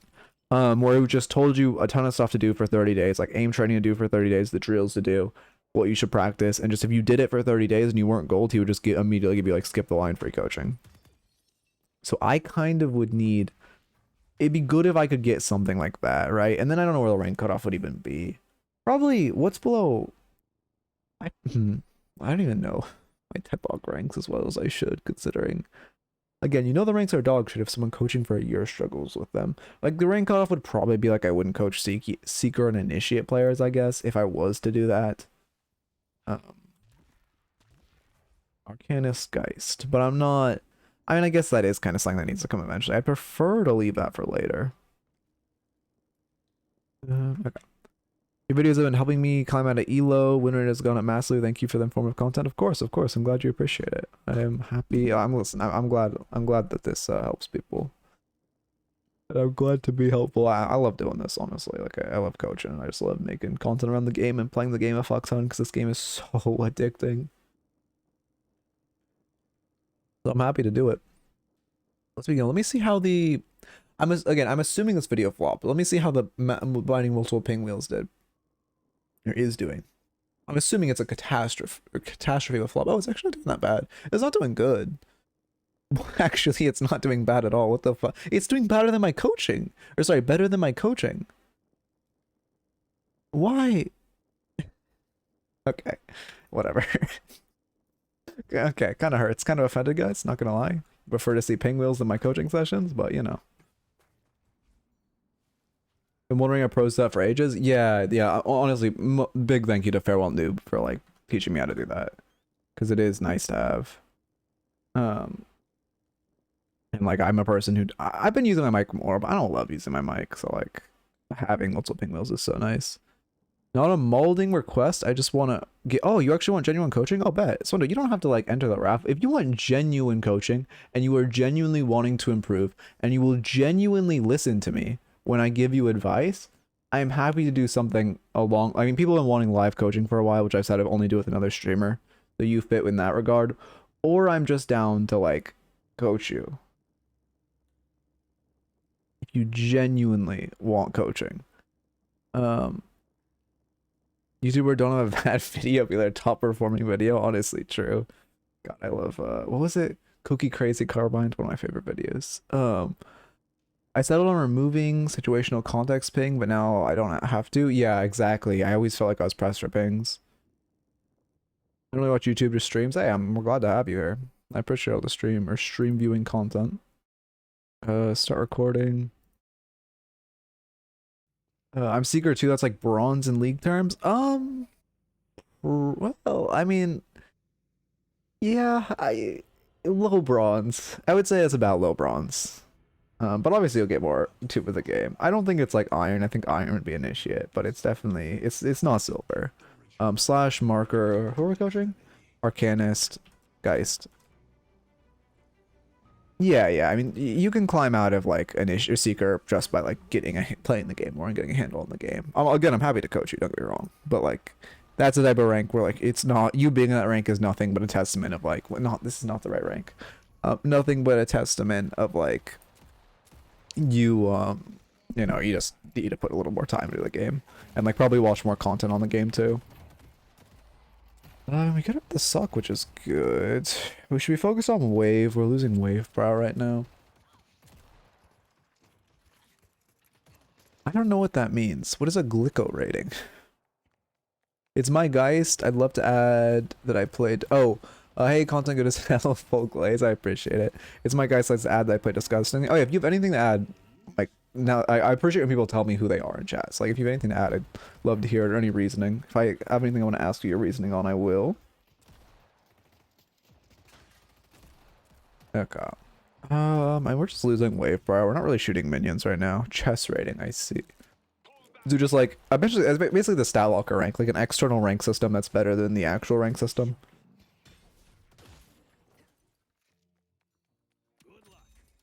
Trying to learn carries and doing poorly with some wave management. I'm trying to be more focused on neutral farming timings. I see. I mean, that's good if you're focusing on camps, but wave management is the most key thing. And on these first two waves, like pre-boxes, you should definitely be more like inclined to hit the wave. Are we gonna go 1 or 3? That will dictate what type of build. Are we using Deathy's build? This is Deathy's build, isn't it? If we're going 3 next.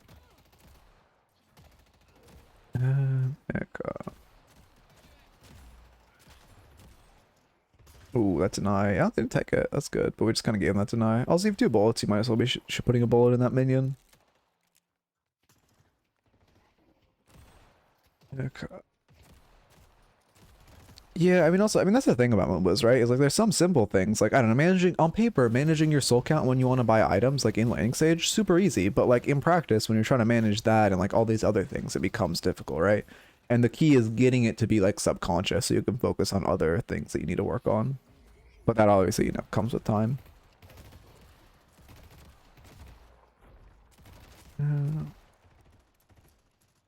Video was huge, minion damage doesn't play. Yeah, minions do a lot. I mean, you know, it makes sense because it's like a MOBA, but it is definitely... I'm really glad they added the numbers, like, as we can just see, all the numbers popping up under the health bar, because that makes it easier to also see how much you're tanking from minions. We should be shooting that orb there. We're just giving potential denies. Ivy should definitely be... Both of them should be focused more on denies than shooting towers, since I can't siege tower that well. Also, yeah, if this... Okay, one recommendation I have, I'm assuming this is Deathy's build. I've been playing a lot of Deathy's build recently. I wanted to try it, and I wanted to get my Geist cleaner. I personally prefer going 2 points bomb first. I do his build pretty much verbatim, but I go 2 points bomb first, and I unlock bomb before 2. It feels so much more like better in lane. I feel so much more oppressive in lane. Again, it's preferential, so maybe you'll try it and you'll still prefer the 2. But I would say at the very minimum, at least try going bomb first and putting 2 points into bomb, because it just feels so nice into your like essence bomb over putting like rushing your drain first. Because the thing about the life drain build also is it's if you're playing like if you have good aim, it's a lot better. Like if you know myself, I'm not the best aimer by any means, so going bomb feels like significantly better. Even though I mean on paper they're both like preferential. If you're struggle with aim, Essence Bomb is like significantly better. I'm glad we're getting... Also, I'm not sure if this is intentional, but always focusing left side of wave is good because we're focusing on the heal creep. What happened to that bomb? It's like my second Geist name ever, so I feel like bomb probably would have been better for me as well. Yeah, I think also bomb just gives you less to think about because it's like, oh, my bomb's off cooldown, throw a bomb, versus like, you know, using your 2 is a lot more risk reward type of situation. Yeah, we always go double regen first. And then yeah, enchanters. Yeah, this is 100% is the Deathy build. Okay. Great, restorative shot. Oh shit, my phone is falling off my leg. I need a spot on my desk for my phone so bad. This is such a first world problem. You should be careful, because like you are down a player. I should not chase this. Okay, you got your little guerrilla warfare. If your movement's good, you're out. Movement's a little rough, but we make it. Get a little $10 full phone holder so you can tilt it at an angle. Ooh, you're right. Like one that clipped off the desk would actually go crazy. Like clipped on my desk would actually go crazy. I should look into that. That's actually, I don't know why I haven't thought of that, but that's actually a good idea. I've been complaining about this for months, by the way. It's crazy I haven't thought about that. And ironically, those clips are heat. Interesting. Okay. Because yeah, I just couldn't put my phone on my lap, which is not good. Like that's not a good way to go about it. Yeah, Radiant Regen. Oh, we're rushing Radiant Regen before Enchanters. We're into Ivy, Para. Ivy's going gun, I'm assuming. Yeah, okay. I like going Regen first, or Radiant Regen first. I'll be down for live coaching. I just want to get better. I feel like I can do more than die and kill steal. Okay, yeah, I'm happy to coach you more, Swinto. If you want to try to get good at the game again, I'd love to coach you again.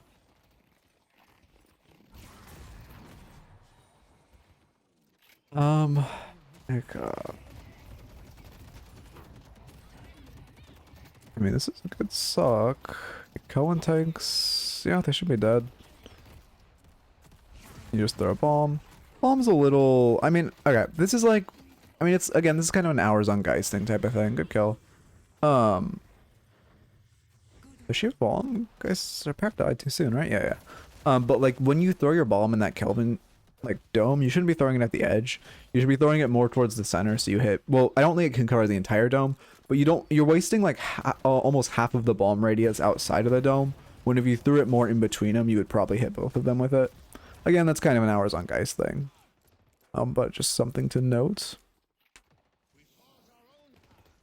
They're very useful, especially for people that, oh, because you can put chat on your phone. Interesting, interesting. Yeah, I have plenty of monitors, fortunately. I work in IT. Well, I guess, yeah, I work in IT, so it's pretty, like, I'm equipped technically, to say the least. We're gonna lose tower on this wave. We just have to let so many waves crash. Like, there's no, you should not be trying to swallow. Oh, we're trying to. We've just let so many waves crash in our tower for no reason. You can 1v2 this for sure. You just focus Ivy and use your ult on Para. Yeah, they wasted their stuns, so you're fine.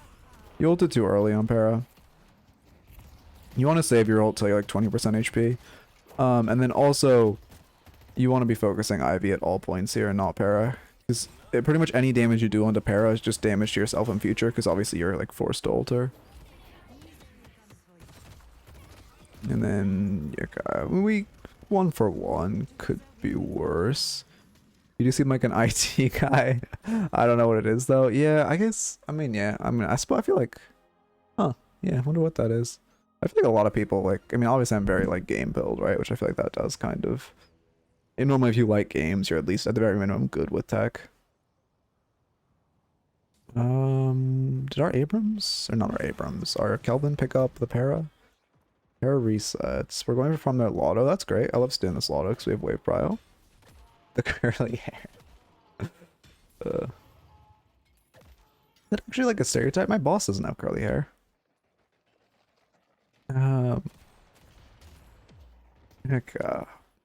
You should just be careful pushing up like this. With no tower, you guys don't have much to like back off to.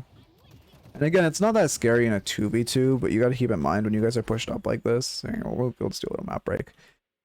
If right now they're showing everyone on map. Actually, I might not be on your map, but like, when you both of you are pushed up like this, it's if at a higher level they could just call someone over, and then they have a 3v2 on you guys, and you have nothing to fall back to, so you could very easily get cleaned up. You need to be a little careful. Like sieging into this tower is not great. Wow, we're actually have to pop Goblin Dome. That's crazy. Yeah, it's the deadly build. I don't know why I've like affirmed that like 8 different times. I just want to show, listen, I know a build. I'm a coach. We live, which is good, but now we're in a bad spot. Ivy just has so many souls on us. Do you have Tesla? No, she's a cultist build. Okay. She's about to hit a massive spike. You should farm this wave with your Kelvin before you reset. You just lost like 3 minions. When you're not in that much danger because you're under Walker. They aren't going to Walker dive you. They had a lash 2, so it's very much limit testing. I get you. Yeah, I mean, yeah. This game, okay, generally, okay, one thing you should also do, I don't talk about this enough. Whenever you get into a game, you should just look at like all the enemies, and like, again, with the series I just released of what items counter heroes, you want to look at them all and, you know, judging by what character you are and what you can build, be like, okay, Abrams reactive barrier is good into, Lash reactive barrier is good into, 7 reactive barrier is good into, Doorman reactive barrier is good into, Ivy reactive barrier is not bad into, Paradox reactive barrier is good into, right? So I immediately look up and I'm like, okay, like one of the first things I always assess in every comp is, do they have a reactive barrier comp? I look at this and I'm like, holy shit, reactive barrier is amazing into them. It's good into everyone on their team, and it's phenomenal into both Doorman and Abrams, right? Because if you didn't know also, reactive barrier pops on Doorman, even though, I mean, it makes sense because it's a displace, but it does feel a little weird. But anyway. So it's phenomenal into all of them. And then next I look, like, okay, in lane is a spirit shielding lane. We're into Ivy Para? Not really. So it's like, okay, not a spirit shielding lane. And then next I look like, is this a counterspell game? Well, let's see. It's not great into Abrams. It's great into Lash. Not bad into 7. Great into Doorman. Not bad into Ivy, although Gun Ivy not crazy. And like not bad into Para. So it's not exactly a counterspell game, but counterspell isn't bad this game. So if Lash becomes a problem, we can buy counterspell.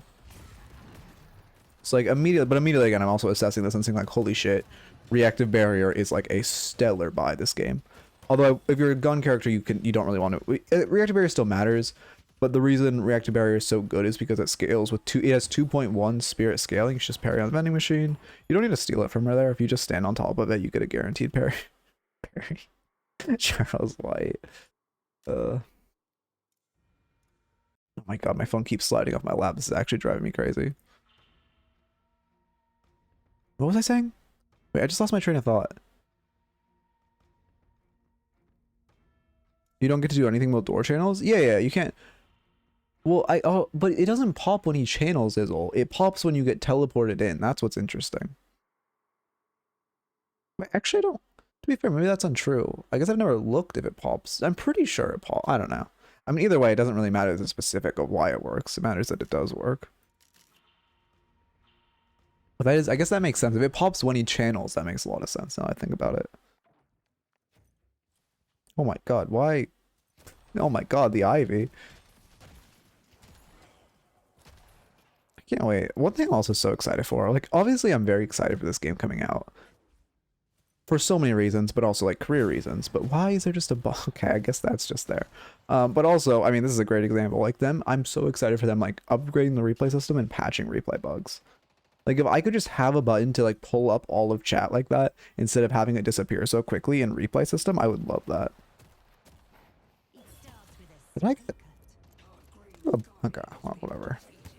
We're going cultist next. Yeah, I mean, next item in this build, great item.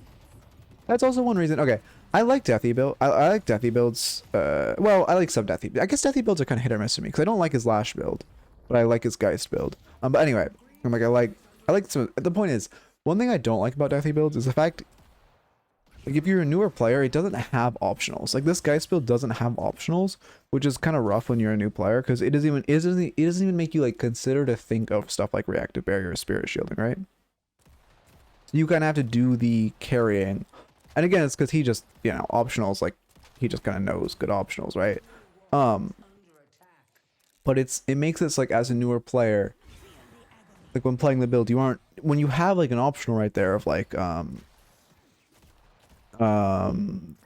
you know, reactive barrier, spirit shielding, whatever, like forces you to be like, hey, is this a good reactive barrier game? When you don't have it there, you have to like manually make yourself look for items like reactive barrier, spirit shielding. I mean, I'm pretty sure this build just buys suppressor because it's OP, but like in general, suppressor. Deathy Lash sucks, Deathy Geist, and Deathy Shiv, right? Oh yeah, I like Deathy Shiv too. But, to be fair, I like Deathy Flog Lash. I don't like Deathy Slam Lash. But I like Deathy Flog Lash weirdly. Even though it's kind of like a meme build, it's still like... You know, I want to just play some shit for fun. I can always like lock in that. Should be buying Cultists next. Well, sorry, I guess we don't have our shop. We could go secret shop. You guys just show... You're kind of just sitting in this lane. Like, we're 14 minutes in and we haven't left lane. That's pretty rough. I've been on some tangents, but... Like, I know our tower isn't taken and they haven't rotated anyone over. First rotation is now coming into this lane, which we should be able to pick up Ivy. It's a bad swap on our bar. We shouldn't just run back through the wall. You take less damage from tower if you just kite to the right of the wall. Keep in mind, Parawall is doing 9% of your max HP, which is like, you know, not insignificant by any means. Whenever you get ulted into a Guardian by Lash, you should parry it. The second you hit that ground, you should parry there, and you'll parry tower which will be really big for keeping you alive. The bomb didn't bomb, I think, because of the Parawall, right? Or did I miss the exactly what happened there? Yeah, Cultist, Fleetfoot, extra charge. Yeah, we're just about to be pushed over the soul count AP wise. This wave should give us charges on our 2, which is perfect. Once we level it. How do you feel about character pools? Is Drifter, Shiv, 2-trick doable compared to, for a new Deadlock player? I mean, well, okay. I guess in general, hero pools is like you can play whoever you want. I don't...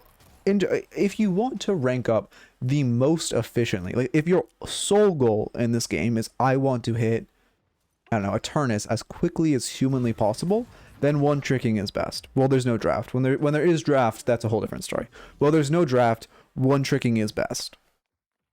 However, it's significantly less fun to one trick. Unless you have a character you just love, which for some people that they just have that. Like High Docker just loves Ivy, right? Also, we need to be leveling our 2. We're sitting on so many AP. Yeah, there we go. Like unless you just have a character you love, one tricking is just so much less fun. So I do recommend like playing 2 to 3 characters or having like a hero pool because it's significantly more fun. But if you're purely focused on ranking up, then like it's more efficient to one trick. But like Drifter Shiv that's a fine hero pool again, but like, and it's not going to decrease how fast you rank up like by too much. And when draft comes out, you're setting yourself up in a better position than the one tricks will be when draft comes out. But it is oh, she's going straight to Valhalla. Does she have ults? She does. So she's gonna ult. Yeah, do we kill her with the... Oh, okay, we kill her. Nice. Good shot. But yeah, so you're also setting yourself up. So I think, you know, like, again, I would say having a 3-character hero pool is fine. As long as they're relatively similar, which, like, Shiv and Drifter are, you know, one's gun, one's spirit, so they're slightly different, but they both fill a similar role of, like, assassin-y, bruisery assassin-y. You could move through the old more efficiently. When Dorman ults you, I'll also make sure you don't die here. Okay, you're fine. When Dorman ults you, one thing it's really good to practice is like, come on, I can get here. Phone just fell off my fucking leg, god damn it. You should get used to wall bouncing off this wall. If you just jump, wall bounce, diagonal air dash, it's like the most efficient way to get out of Dorman ult. If you could just type no clip and then go down here and literally just practice bouncing off this. That's like a great thing you should do. Just let me get my phone off the ground. Okay. Try not to one trick, but Sinclair pick rate is so low I get them every game. Yeah, I hope Sinclair gets like a rework, honestly.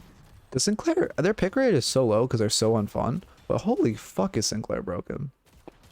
Yeah, shit's actually gross. The damage that that motherfucker does. Oh my god, I'm getting so many spam calls. It's driving me insane.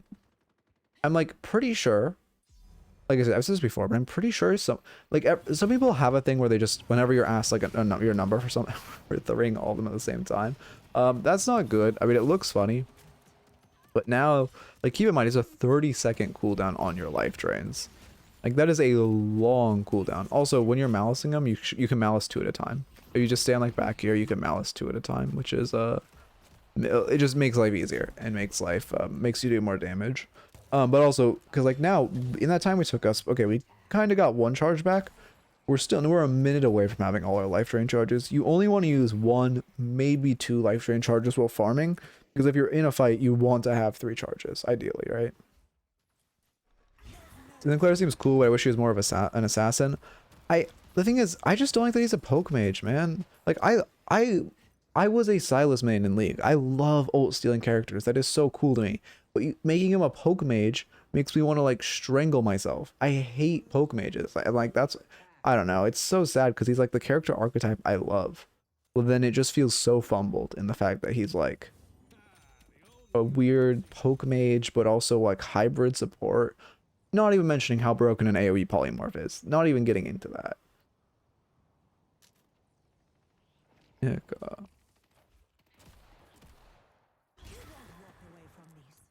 Anyways, I'm getting tangent-y. I need to lock in. We're still just piloting down this lane. Like that's the biggest issue I'm noticing is we're just spending so much time piloting down our lane and not going anywhere else.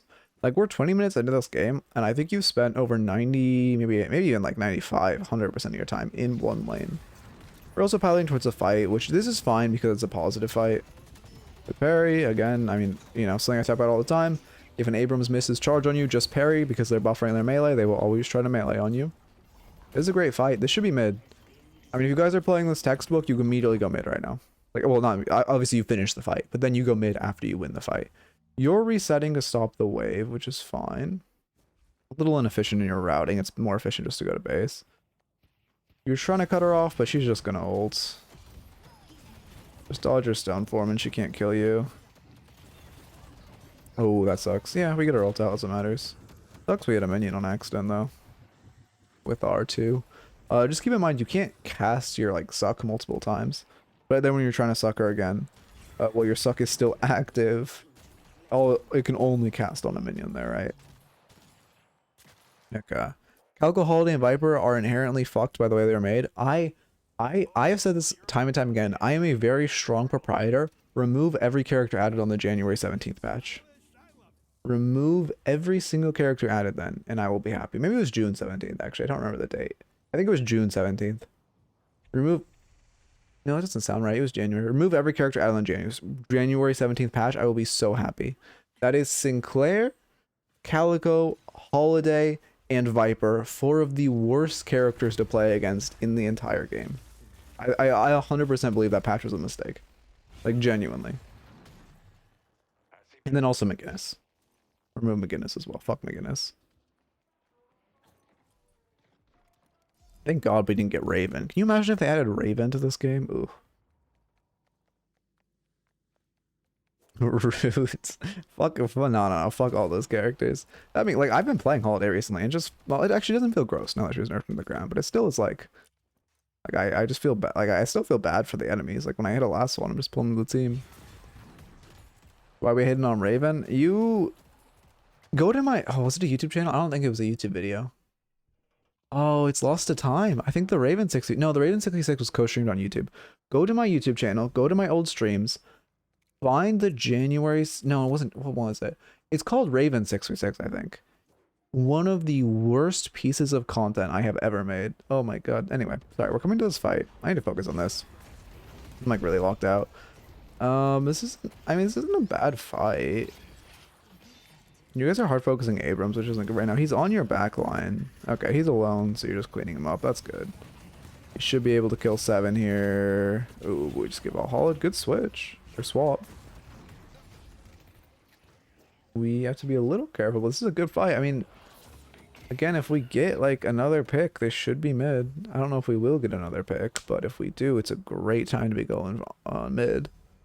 He looks cool. Yeah, he looks cool, but his gameplay kind of sucks. He's like he's a flyer also, right? Which sucks. So he's like Grey Talon, but like more annoying. You should go mid. You have 2 picks right now. Whenever you have 2 picks post 22 minutes in solo queue, call mid. Well, assuming those 2 picks are on top of mid. Go mid. Yeah, he's a flyer, and his ult just makes it so you can't look at him, which is just like annoying. And then he has like GT arrow, but an AoE, because why not? And then what? He has one other ability. I can't remember what his last ability is. Again, beautiful time to go mid right now. He was one of the old one of the old Hero Labs heroes. Who will probably be added eventually, but who has not been added. I mean, we crashed waves, but again, like we just got a 2/3 pick advantage. We didn't do anything with it. No, also like right now, it's a little too late now. But previously, right if we crashed that wave, grabbing Urn would have been big, but we had the 1-player advantage. I played the finals. I like it. I mean, it's not. I think it's again, we just can't be using all our sucks like this. Is really bad. We could just clean them up with our bomb and good malices. Using like actually we did use 4 sucks in this camp is so bad because now we're 2 minutes until we're actually powerful again. It's 2 full minutes of like CDR until we're powerful again. Like right now, imagine if we had 4 sucks, so we don't die to this guy. But with our whole build is around our 2, and now we're getting caught out without it. It's scary. What did we just die to? How did we got ground strike there? How? We're going counter spell next, which I think is good. I mean, I know it was Lash, but I don't think he should have been able to like ground strike from there. Maybe he just ground striked. Maybe that was it. Because I don't think he could have gone height on that ground strike. I'm shocked it one-shot us though. Tank Buster, right? Yeah, Tank Buster. That makes sense. He ground striked on the ground, but it proc Tank Buster. Okay. Makes sense. Okay.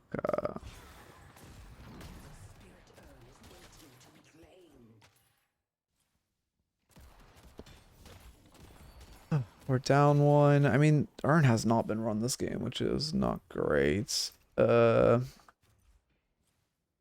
you make a whole video on using advantages? I think that's my next, like, big video. Oh, actually, I could title the Abrams review that. Yeah, I'm titling the Abrams. Me is literally Germa. Okay. Oh no, I made that more of a coherent sentence. It was me literally is Germa. Okay. Yeah, I know you can ground strike like off shop or like in the hole, but he came from like the entrance, shop entrance. So it was just a ground strike, but I was surprised because the Geist was healthy, but it popped Tank Buster, and that's why it actually did enough damage to one-shot her. I think at least, although wait, your Abrams was closer, so maybe it didn't proc Tank Buster on you actually. It's probably just flat damage. That's crazy. 200 flat.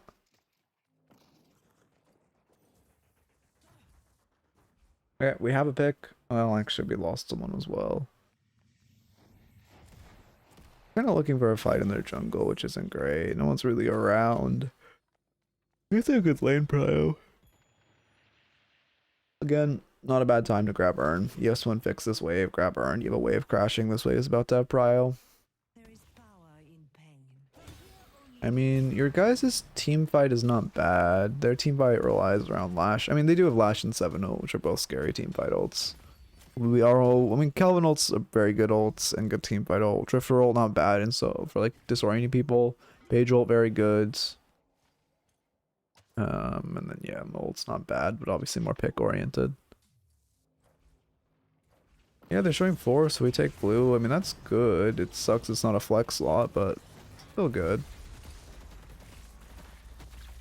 I mean, if he chases, you just swap, right? Yeah, you're out. It's like, yeah, okay. You live, that's what matters. Game's kind of at a weird spot. There's just a lot of downtime where we aren't doing anything. Like 26k by 28 minutes is not great. There's a lot of time. Like right now, we just walked from like mid to here. We didn't get a box. We didn't get a camp. Like, we just wasted a lot of time.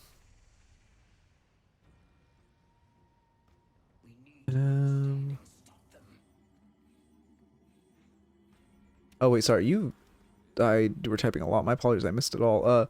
Yeah, we squander these mids a lot. I play with Kelvin and Mo because we don't trust the randoms after losing so many mids. I see. I mean, you still have to be calling. If you're talking about like actual mid boss, you still have to be calling it when you get an advantage. Because like statistically, you guys win it, or like get the advantage. Like when you're up 2, statistically, you guys, when you're doing mid boss, and you guys are in a good spot. And like that's all. Again, all MOBAs are about is taking statistically advantage fights. You have to bomb her when she flies. Yeah, perfect. Oh no, we didn't bomb. I don't think it kills her because our bombs are, yeah, our bombs aren't doing shit, but still, we should have bombed. Actually, wow, they're actually doing no points into bomb feels so bad. That's also why I really like putting 2 points into bomb first. It just makes it an actual ability. But anyway, are we missing something? No, we're not missing anything. What was I saying? Oh yeah, you know Ivy's gonna try to ult out. You just have to bomb her when she starts flying because you get a guaranteed bomb. Yeah. I mean, this is not a bad fight. You see Paris splitting, your whole team's coming. Yeah, again, 2 picks. Beautiful time to do mid right now. Great timer for you guys to do mid. Would probably win the game. No, wouldn't win the game, but to get you guys back in this, get you guys a walker. At minimum, okay, we could also, again, you got 2 picks. Next Urn, you could also just grab Urn. Brute forcing walkers isn't awful, but it's probably the, I mean, the best choice is you get a walker and get Urn. But second best choice is you guys just get a walker, I guess. Well, third best. First best is mid. Second best is just getting a walker. Mystic Bull next. Yeah, we're going EE, right? Is EE that good game? I mean, yeah, they're pretty hard spirit. Oh, you should have Spirit Resilience too. That's also something. Well, actually, no, that's in the optionals of Deathy's build. But Spirit Resilience, I feel like, is almost a must-buy on Geist. Like, pretty much every game, because we're in a Spirit meta. So obviously, EE gives 20% Spirit Resist, but having Spirit Resilience on top of that also feels really good. Wow, we actually just threw that advantage. Okay, we got a walker, thank God. Finally getting us a flex. Our bomb comes out too early. We should bomb walker and waves there. Since with AoE abilities, if wave's coming soon, you always want to use them when the wave actually arrives, so you can hit the wave and them at the same time. You should just die for walker.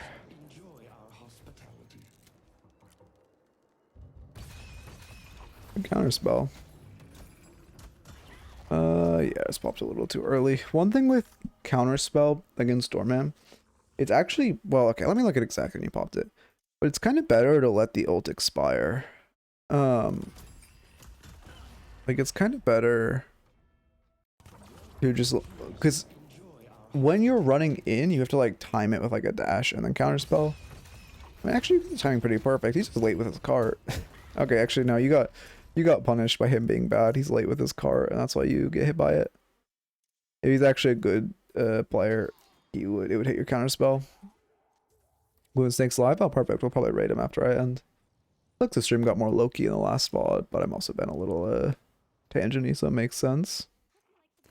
All my friends complain about how gusted gun is. How's it a spirit meta? I mean, okay, like just hit tab.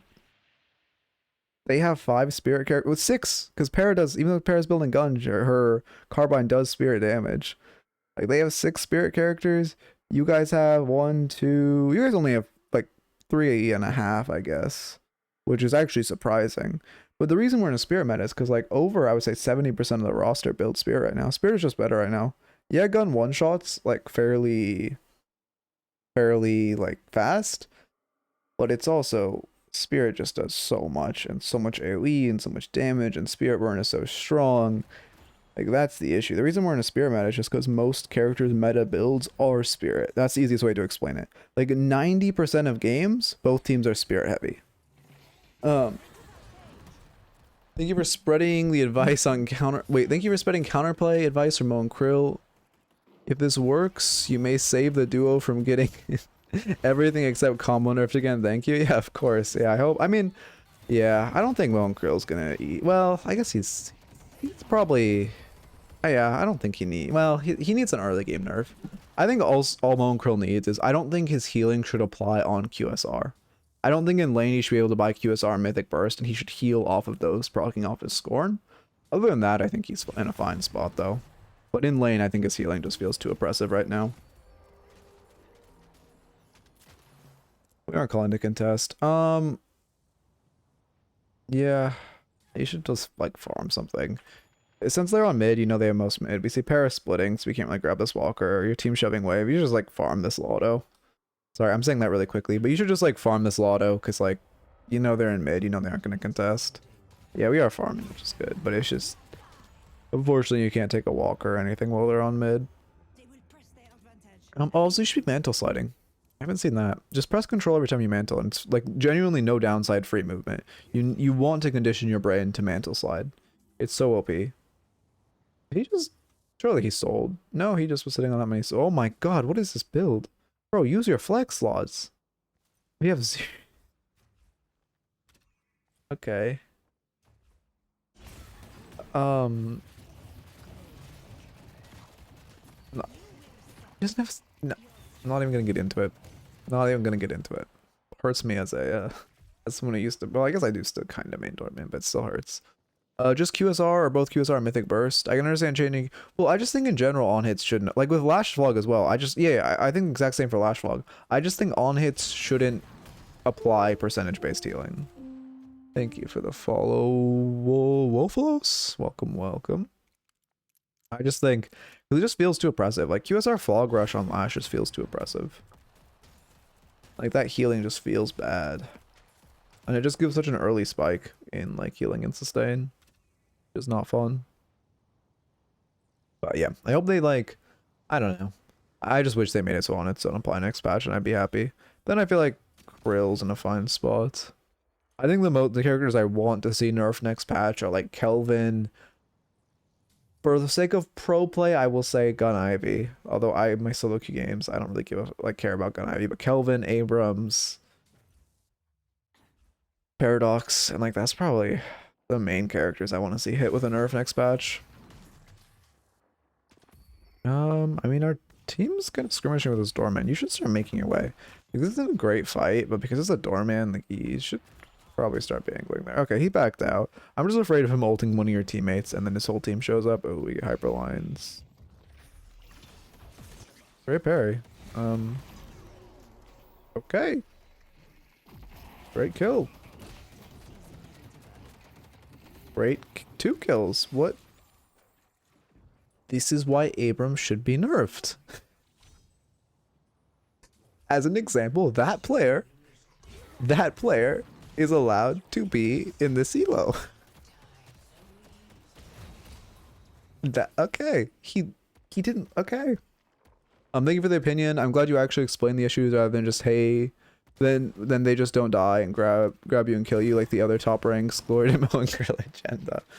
Yeah, I don't really I feel like I don't know, I don't mind grab. I think it's fundamentally a well-designed ability. Maybe okay, I can see an argument that it does a little too much damage because it should be like team setup. Again, you know, I mean, we talked about this, but you should be using 3 sucks on this game. I'm like, I can see an argument for the fact that Mo and Krill grab like does too much damage and it should be more for setting up your team. But other than that, I think Krill grab generally feels fine. Like it's a very positioning based thing. Like to be fair, maybe I kind of think Phantom Strike needs a nerf, but that's more because of the Abrams interaction than like, you know, Krill buying it. Like right there, you know, Ivy go out, like she's only getting grabbed because she's mispositioning and like over aggressively playing. She just waste ult? No, I mean she's gonna ult away, but oh, the Kelvin Dome to say fuck you. I mean we did a great job getting their rejuves off there. Well, actually, never. Well, obviously you did a good job, but honestly, that was less of us doing a good job and more of them doing a bad job. But still, great to get them off. Heck, oh, also, I'm not. You said also back to the feed chip. You said I'm not like I'm far from my glory days. You said other high ranks. I want to be as clear as I can. Like I'm very washed. I used to be good, but that was like over a year ago. I'm far from the top ranks now. Yeah, Abrams is just Garen. Yeah. I mean, yeah, great parries, but this is not a fight we want to take. I mean, yeah, this is not a fight we want to take. We're down a player. We're also full focusing Abrams. I'm noticing a big issue. When Abrams just runs at you and like your whole team's catching him out, that's great. But like right here, I mean, overextension aside, right here,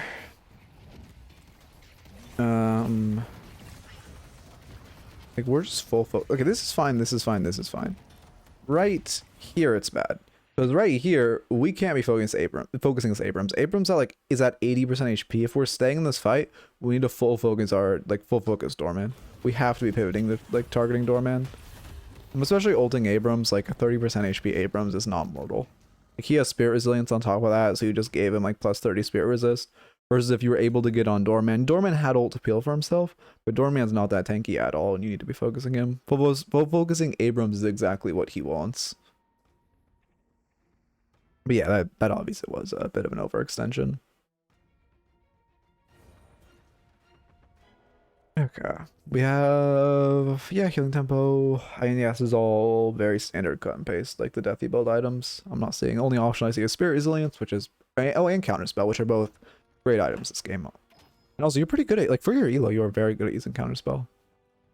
And not, I mean, you're honestly better than me at using it. Which, honestly, well, to be fair, that's probably not saying much. But you do use it, like, very well for this elo. And in general. We're kind of wasting... I'm gonna focus on how we move around the map. I feel like I'm seeing us waste stamina. Yeah, like right there we just did a forward air dash. Double jump isn't great either. We get our toxic bullets on him. Yeah. Ooh, that's rough. I'd like looking for a toxic on him so he can't lifesteal. But at this point, we need to be running away. I think we're playing for our ults.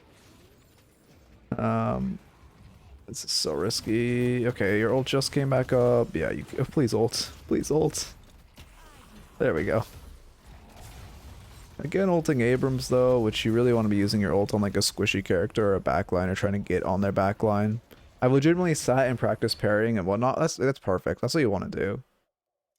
I mean, I spend a lot, or when I was struggling with parrying, I spent a lot of time just next to that melee bot in like the gym section of the sandbox. Now they have rejuve. It's pretty lost.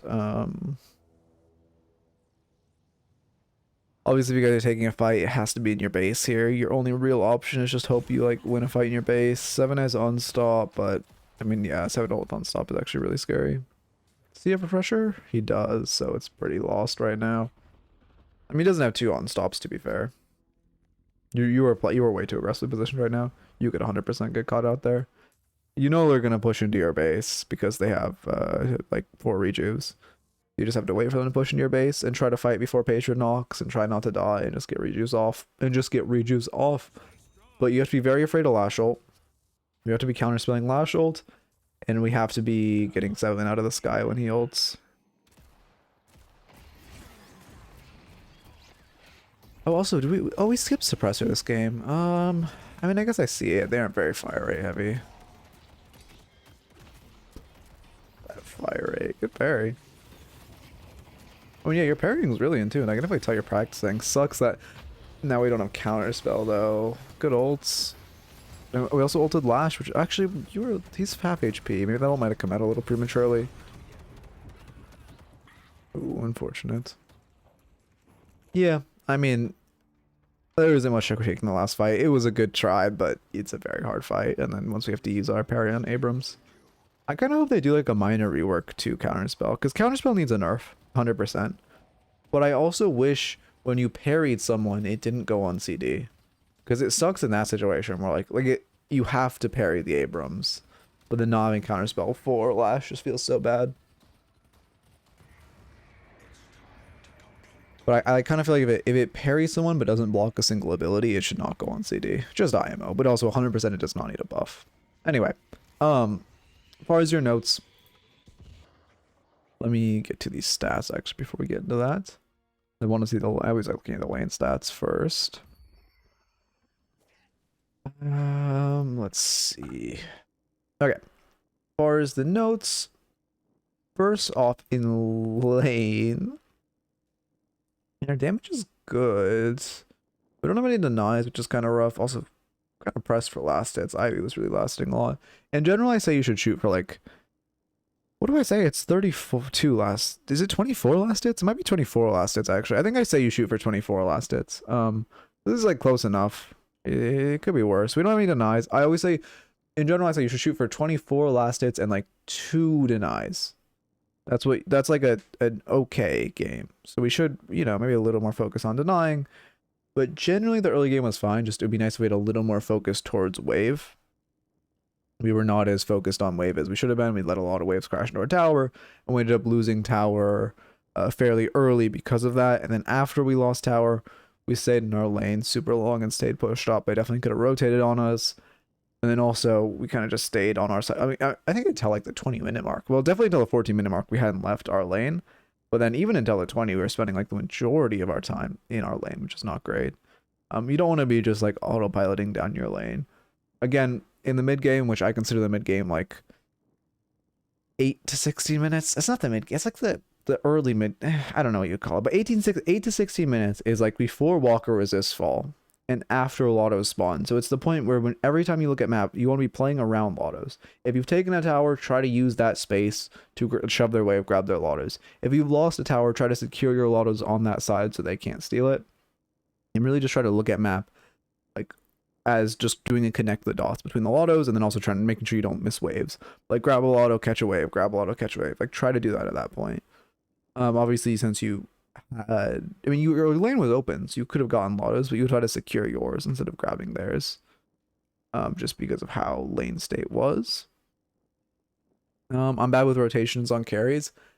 Yeah, I mean, on Geist, you shouldn't really, like, I'm not, again, rotating into lanes is a more complicated thing, right? I normally don't recommend people rotate into lanes, because quite often in low elos, you'll see someone rotate over to an unbroken lane, and then they'll just overstay and end up, like, reefing a lot of souls.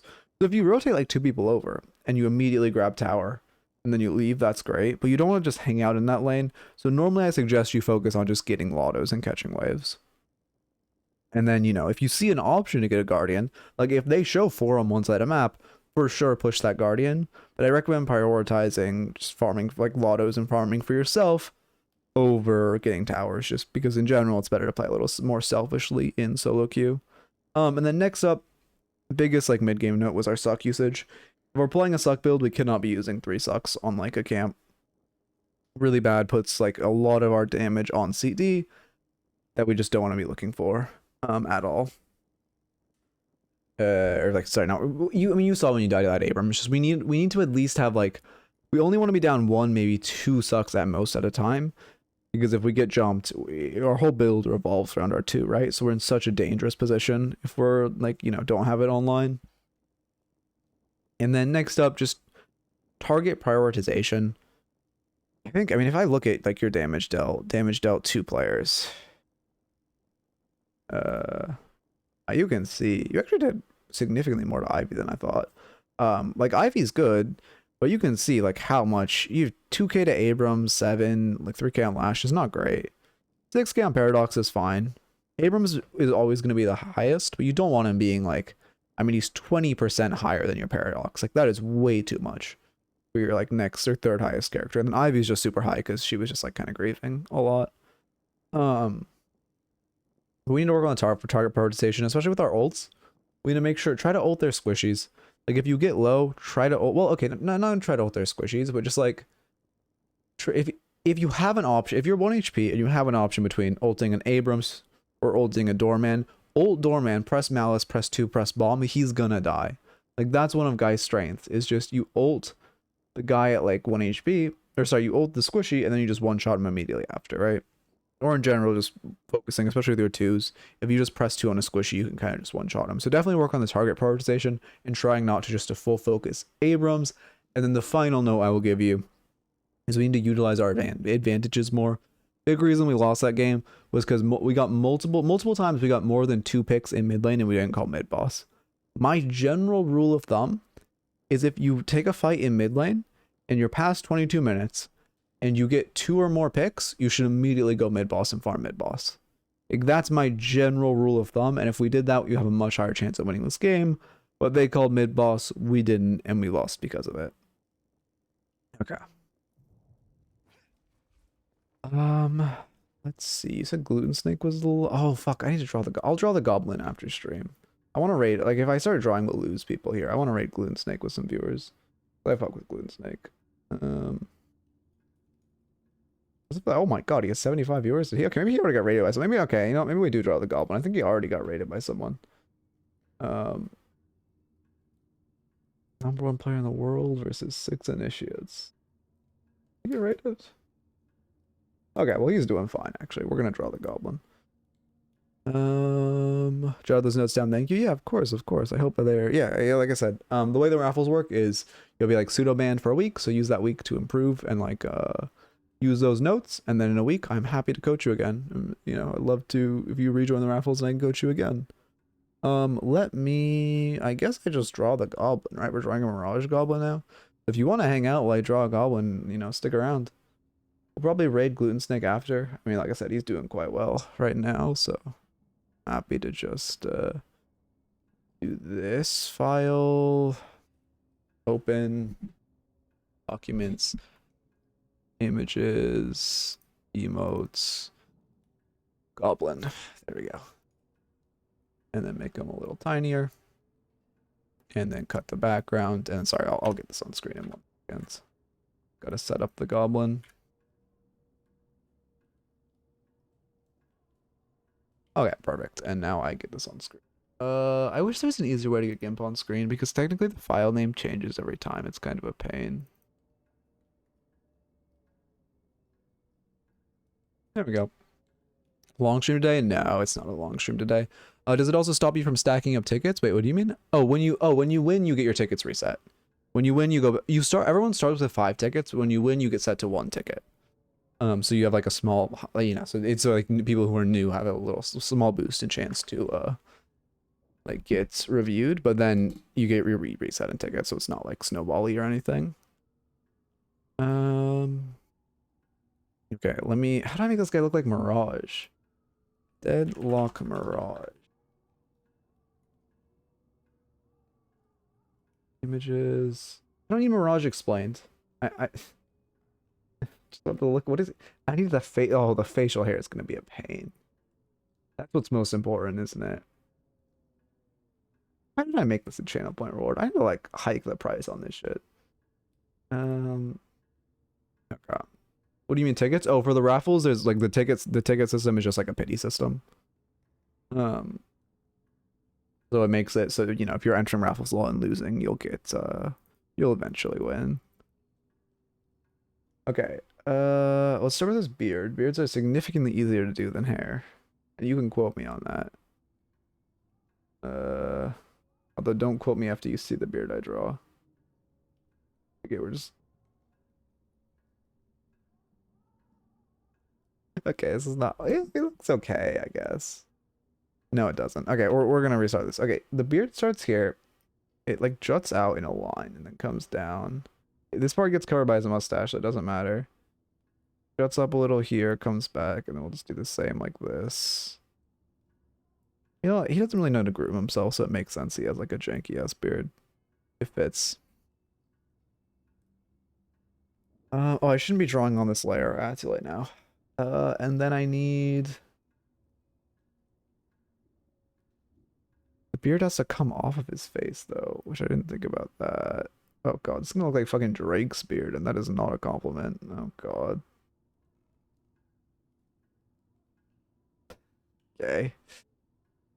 No, sorry, I should, we're ending stream right now. I'm just drawing a goblin that I got a point redemption to draw, and then we will be ending stream tomorrow for 4 more raffles, 4 more coaching sessions, and then Wednesday we will do 1 raffle, and then we will like I analyze DLNS every Wednesday, but every other weekday, just 4 generally 4 coaching sessions. I guess I should say 4-ish. I need like a beard color. What's beard color? I go to more towards like a brown, and then I go like here. Yeah, that's beard color. It's too dark. Is this better? It feels so dark, but I guess it doesn't really matter.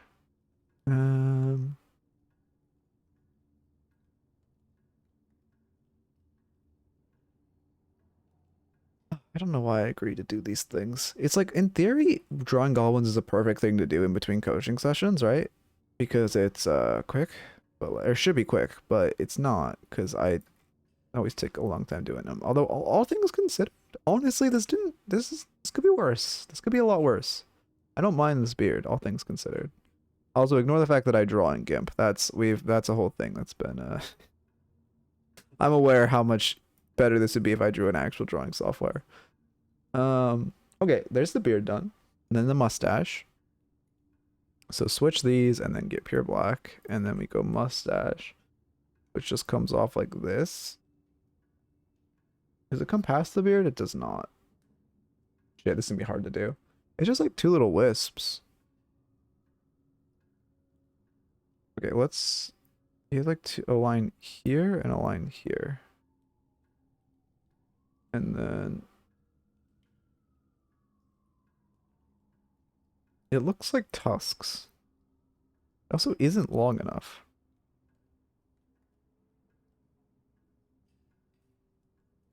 For some reason I'm getting really weird. This is giving me a really weird nostalgia of wanting to play Sea of Thieves. I could not tell you why that is like giving me that memory.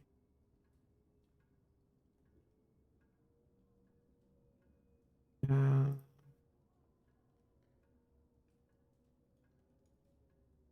then do this, close that.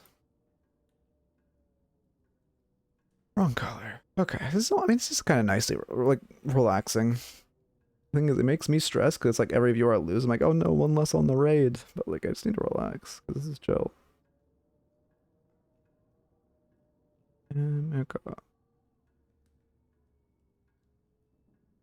Like, I don't know, there's something very calming about just drawing a goblin. That's a good way to end streams. Oh my god, that looks bad. Well, whatever.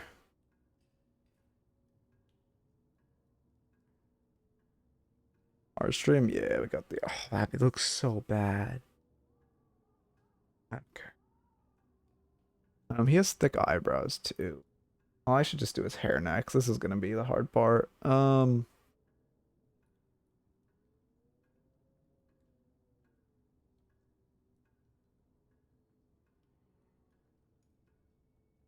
Comes around that.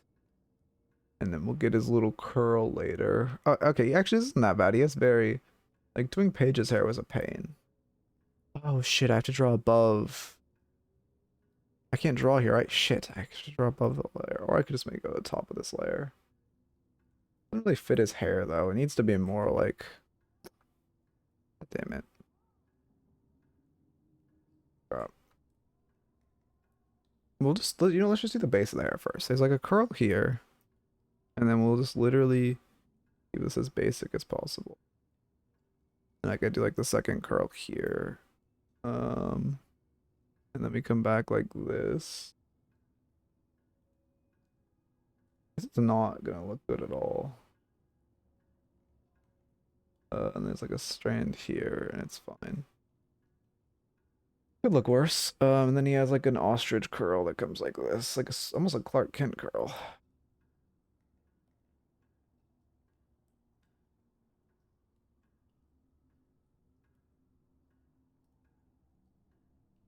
Okay. Now I just feel, should I probably should texture this, realistically. Oh yeah, I need to close that off.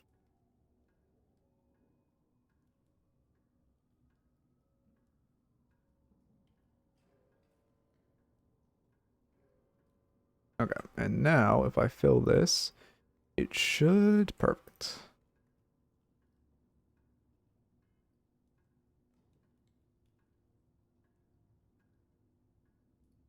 I mean, it's a drawing. I'll give it that. No one could deny that. I wonder if one day if I do this long enough, I'll actually get good at art. That would actually kind of be sick. But I guess this isn't really... This is more just me doing shit. I would have to like actually practice art, which I don't think is happening. Maybe one day.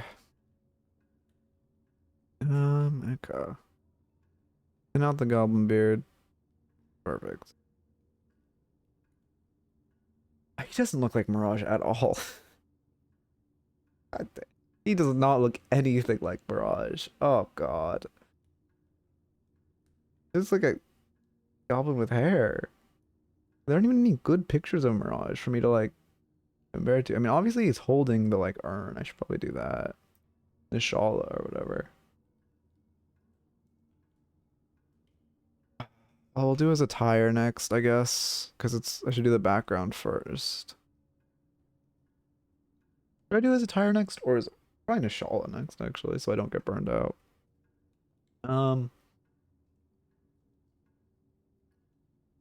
Yeah, let's remove his arm, I guess. Just decapitate him. Well, that's not decapitation, but let's just cut off, amputate him real quick. That's the word I'm looking for.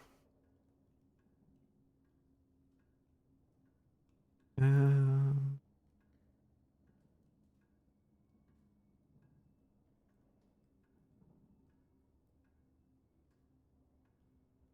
Goblin arm? Yeah, we gotta take it away. He doesn't deserve an arm. And then I really should just make a cutout where I already have.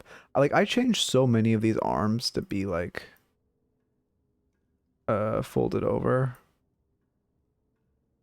I don't actually know how I want to do this. How do I do it normally? Do I just do it like this? I do, don't I? Okay. But I kind of want it to like come over. That's... Does that look better? Can't tell. It looks so long though, but this is like... I think that looks better because the other one's too short. Yeah, this looks better, so it's not too short. Does it? Eh, fuck it. I'll price that line later. Okay, now what does Nishala look like? Like, how do I draw the urn thing? It's like, it's not gonna be easy to draw. And then no, okay, I got it. Comes like this, and then there's this little layer. We should do this like a layer at a time. That's probably the best way to get this done. No, it has to be much bigger.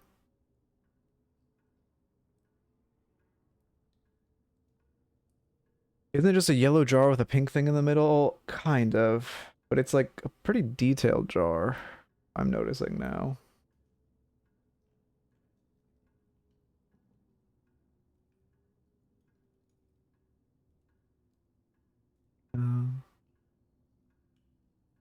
Comes up here. This and this. And then we can have this layer be like that. This is not, whatever. Somehow it always turns out better than I expect.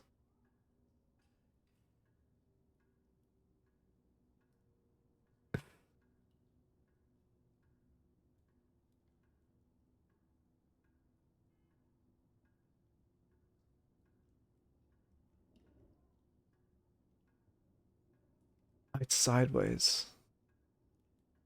Whatever. I should have it come down like here, I guess. Looks a little better. Yeah. Okay. And I need the actual box for Nishala, which will be like here, I guess. Okay. Now I need like, oh, I probably should change my title. Ah, fuck. We have pre-rolls anyway, so no one who isn't here normally is gonna join.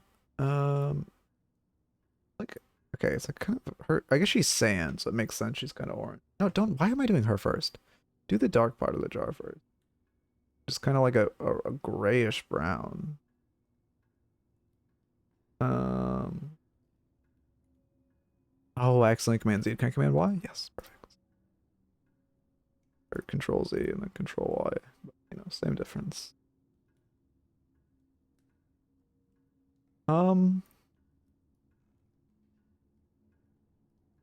You know what? It's coming together.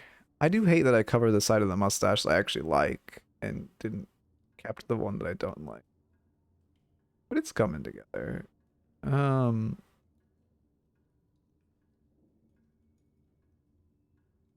Okay. I should probably fill this too. And then I guess let's cover all the lines next.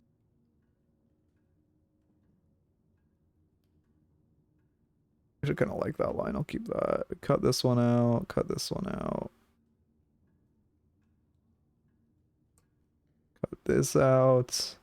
I really should draw a new goblin. That's like its own layer. That's actually drawn in GIMP and not MS Paint, so it's easier to like manage color and layer wise.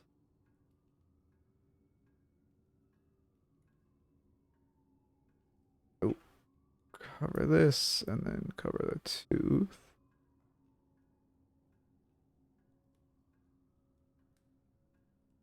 Okay. Did I slash marker today? I did. We're fine. We're doing good. Okay. First step done. Now I need a slightly darker background for. Oh, let me draw Nishal actually. Like a.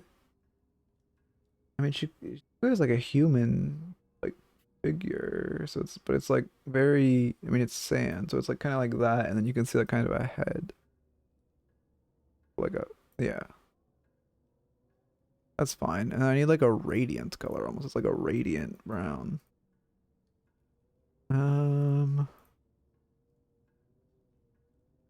Okay, could look worse.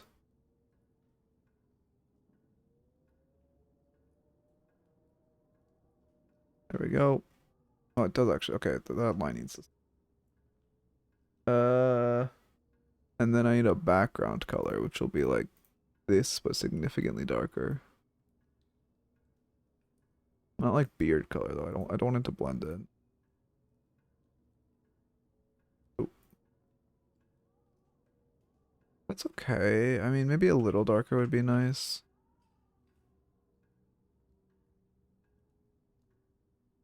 That is actually just the beard color.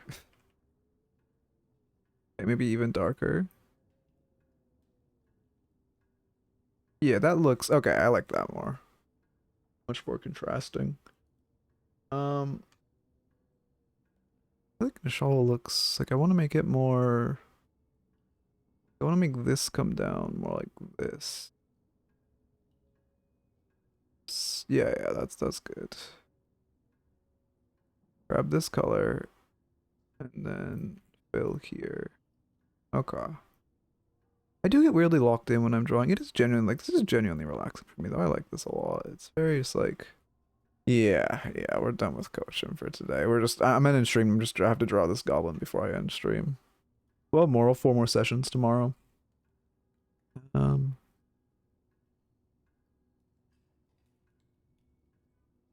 mean, now I just need to give him Mirage attire, and like we're almost there.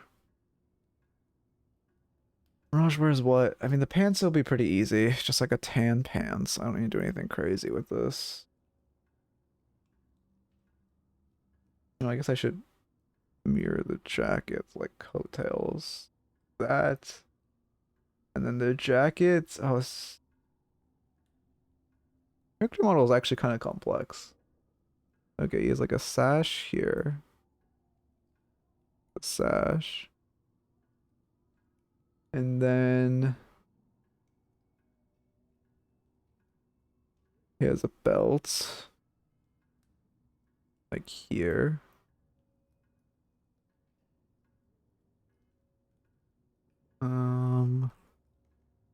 Actually needs to be kind of intentionally done because it's super small and it's a little ridge. Could be worse. Okay. And then yeah, that looks fine. His sleeves will just be black. I don't need to do anything stellar with that. But then I need like a reddish brown. A sash. Perfect. Middle of this is also the same color. And then like a light brown. I'm impressed 11 of you stuck around here. I appreciate it. Fuck. Okay, get this. I don't know. Oh, these gaps. Okay, and now it should fill normally. Perfect. Then just get like a blackish gray.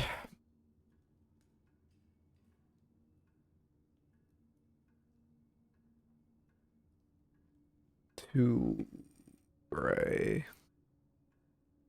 Be more black. I actually don't even know where I'd go for that on the color spectrum, but okay, that looks fine. It's kind of like the exact same color, but whatever. Oh, it's too dark though. Like with his arm, I could make it like a sleeveless shirt. Sure, I think it looks better if it's a sleeveless shirt so his arm doesn't stick out, honestly.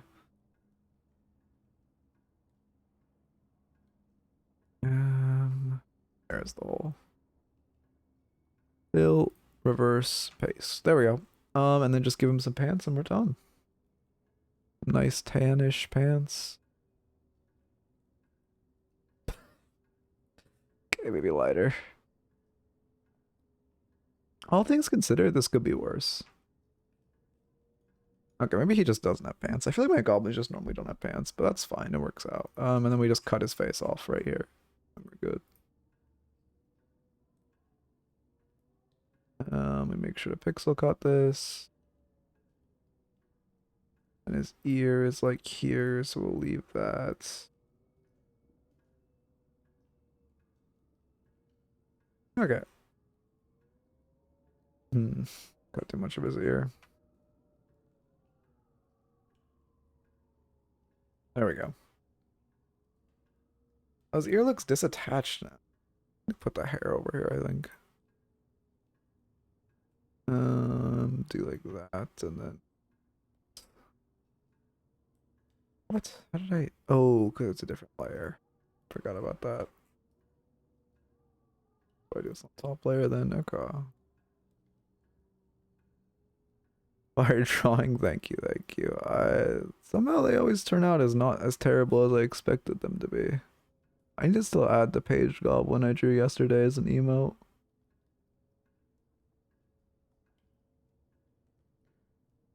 Okay.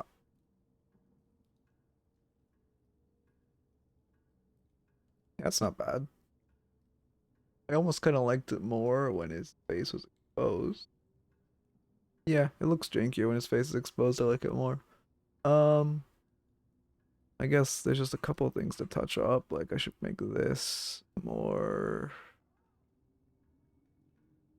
That's probably actually bring it up.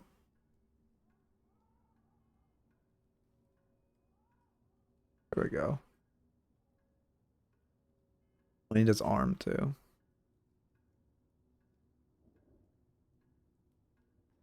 Okay, perfect. And then do this as well. It could be worse. Alright, we'll save this and then end stream. Did I read Gloom Snake? I feel like I like rating people with 10 viewers. Where does that make sound? Yeah, I think he already got a raid. So I think we'll just end.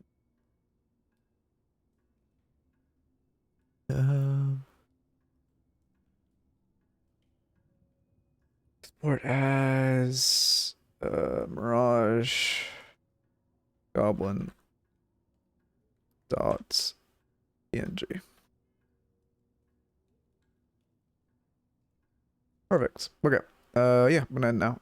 Hope you all had a good one. Thanks for sticking around while I drew the goblin. Keep it real. All of that, and I hope you all have a good night. Peace, everyone.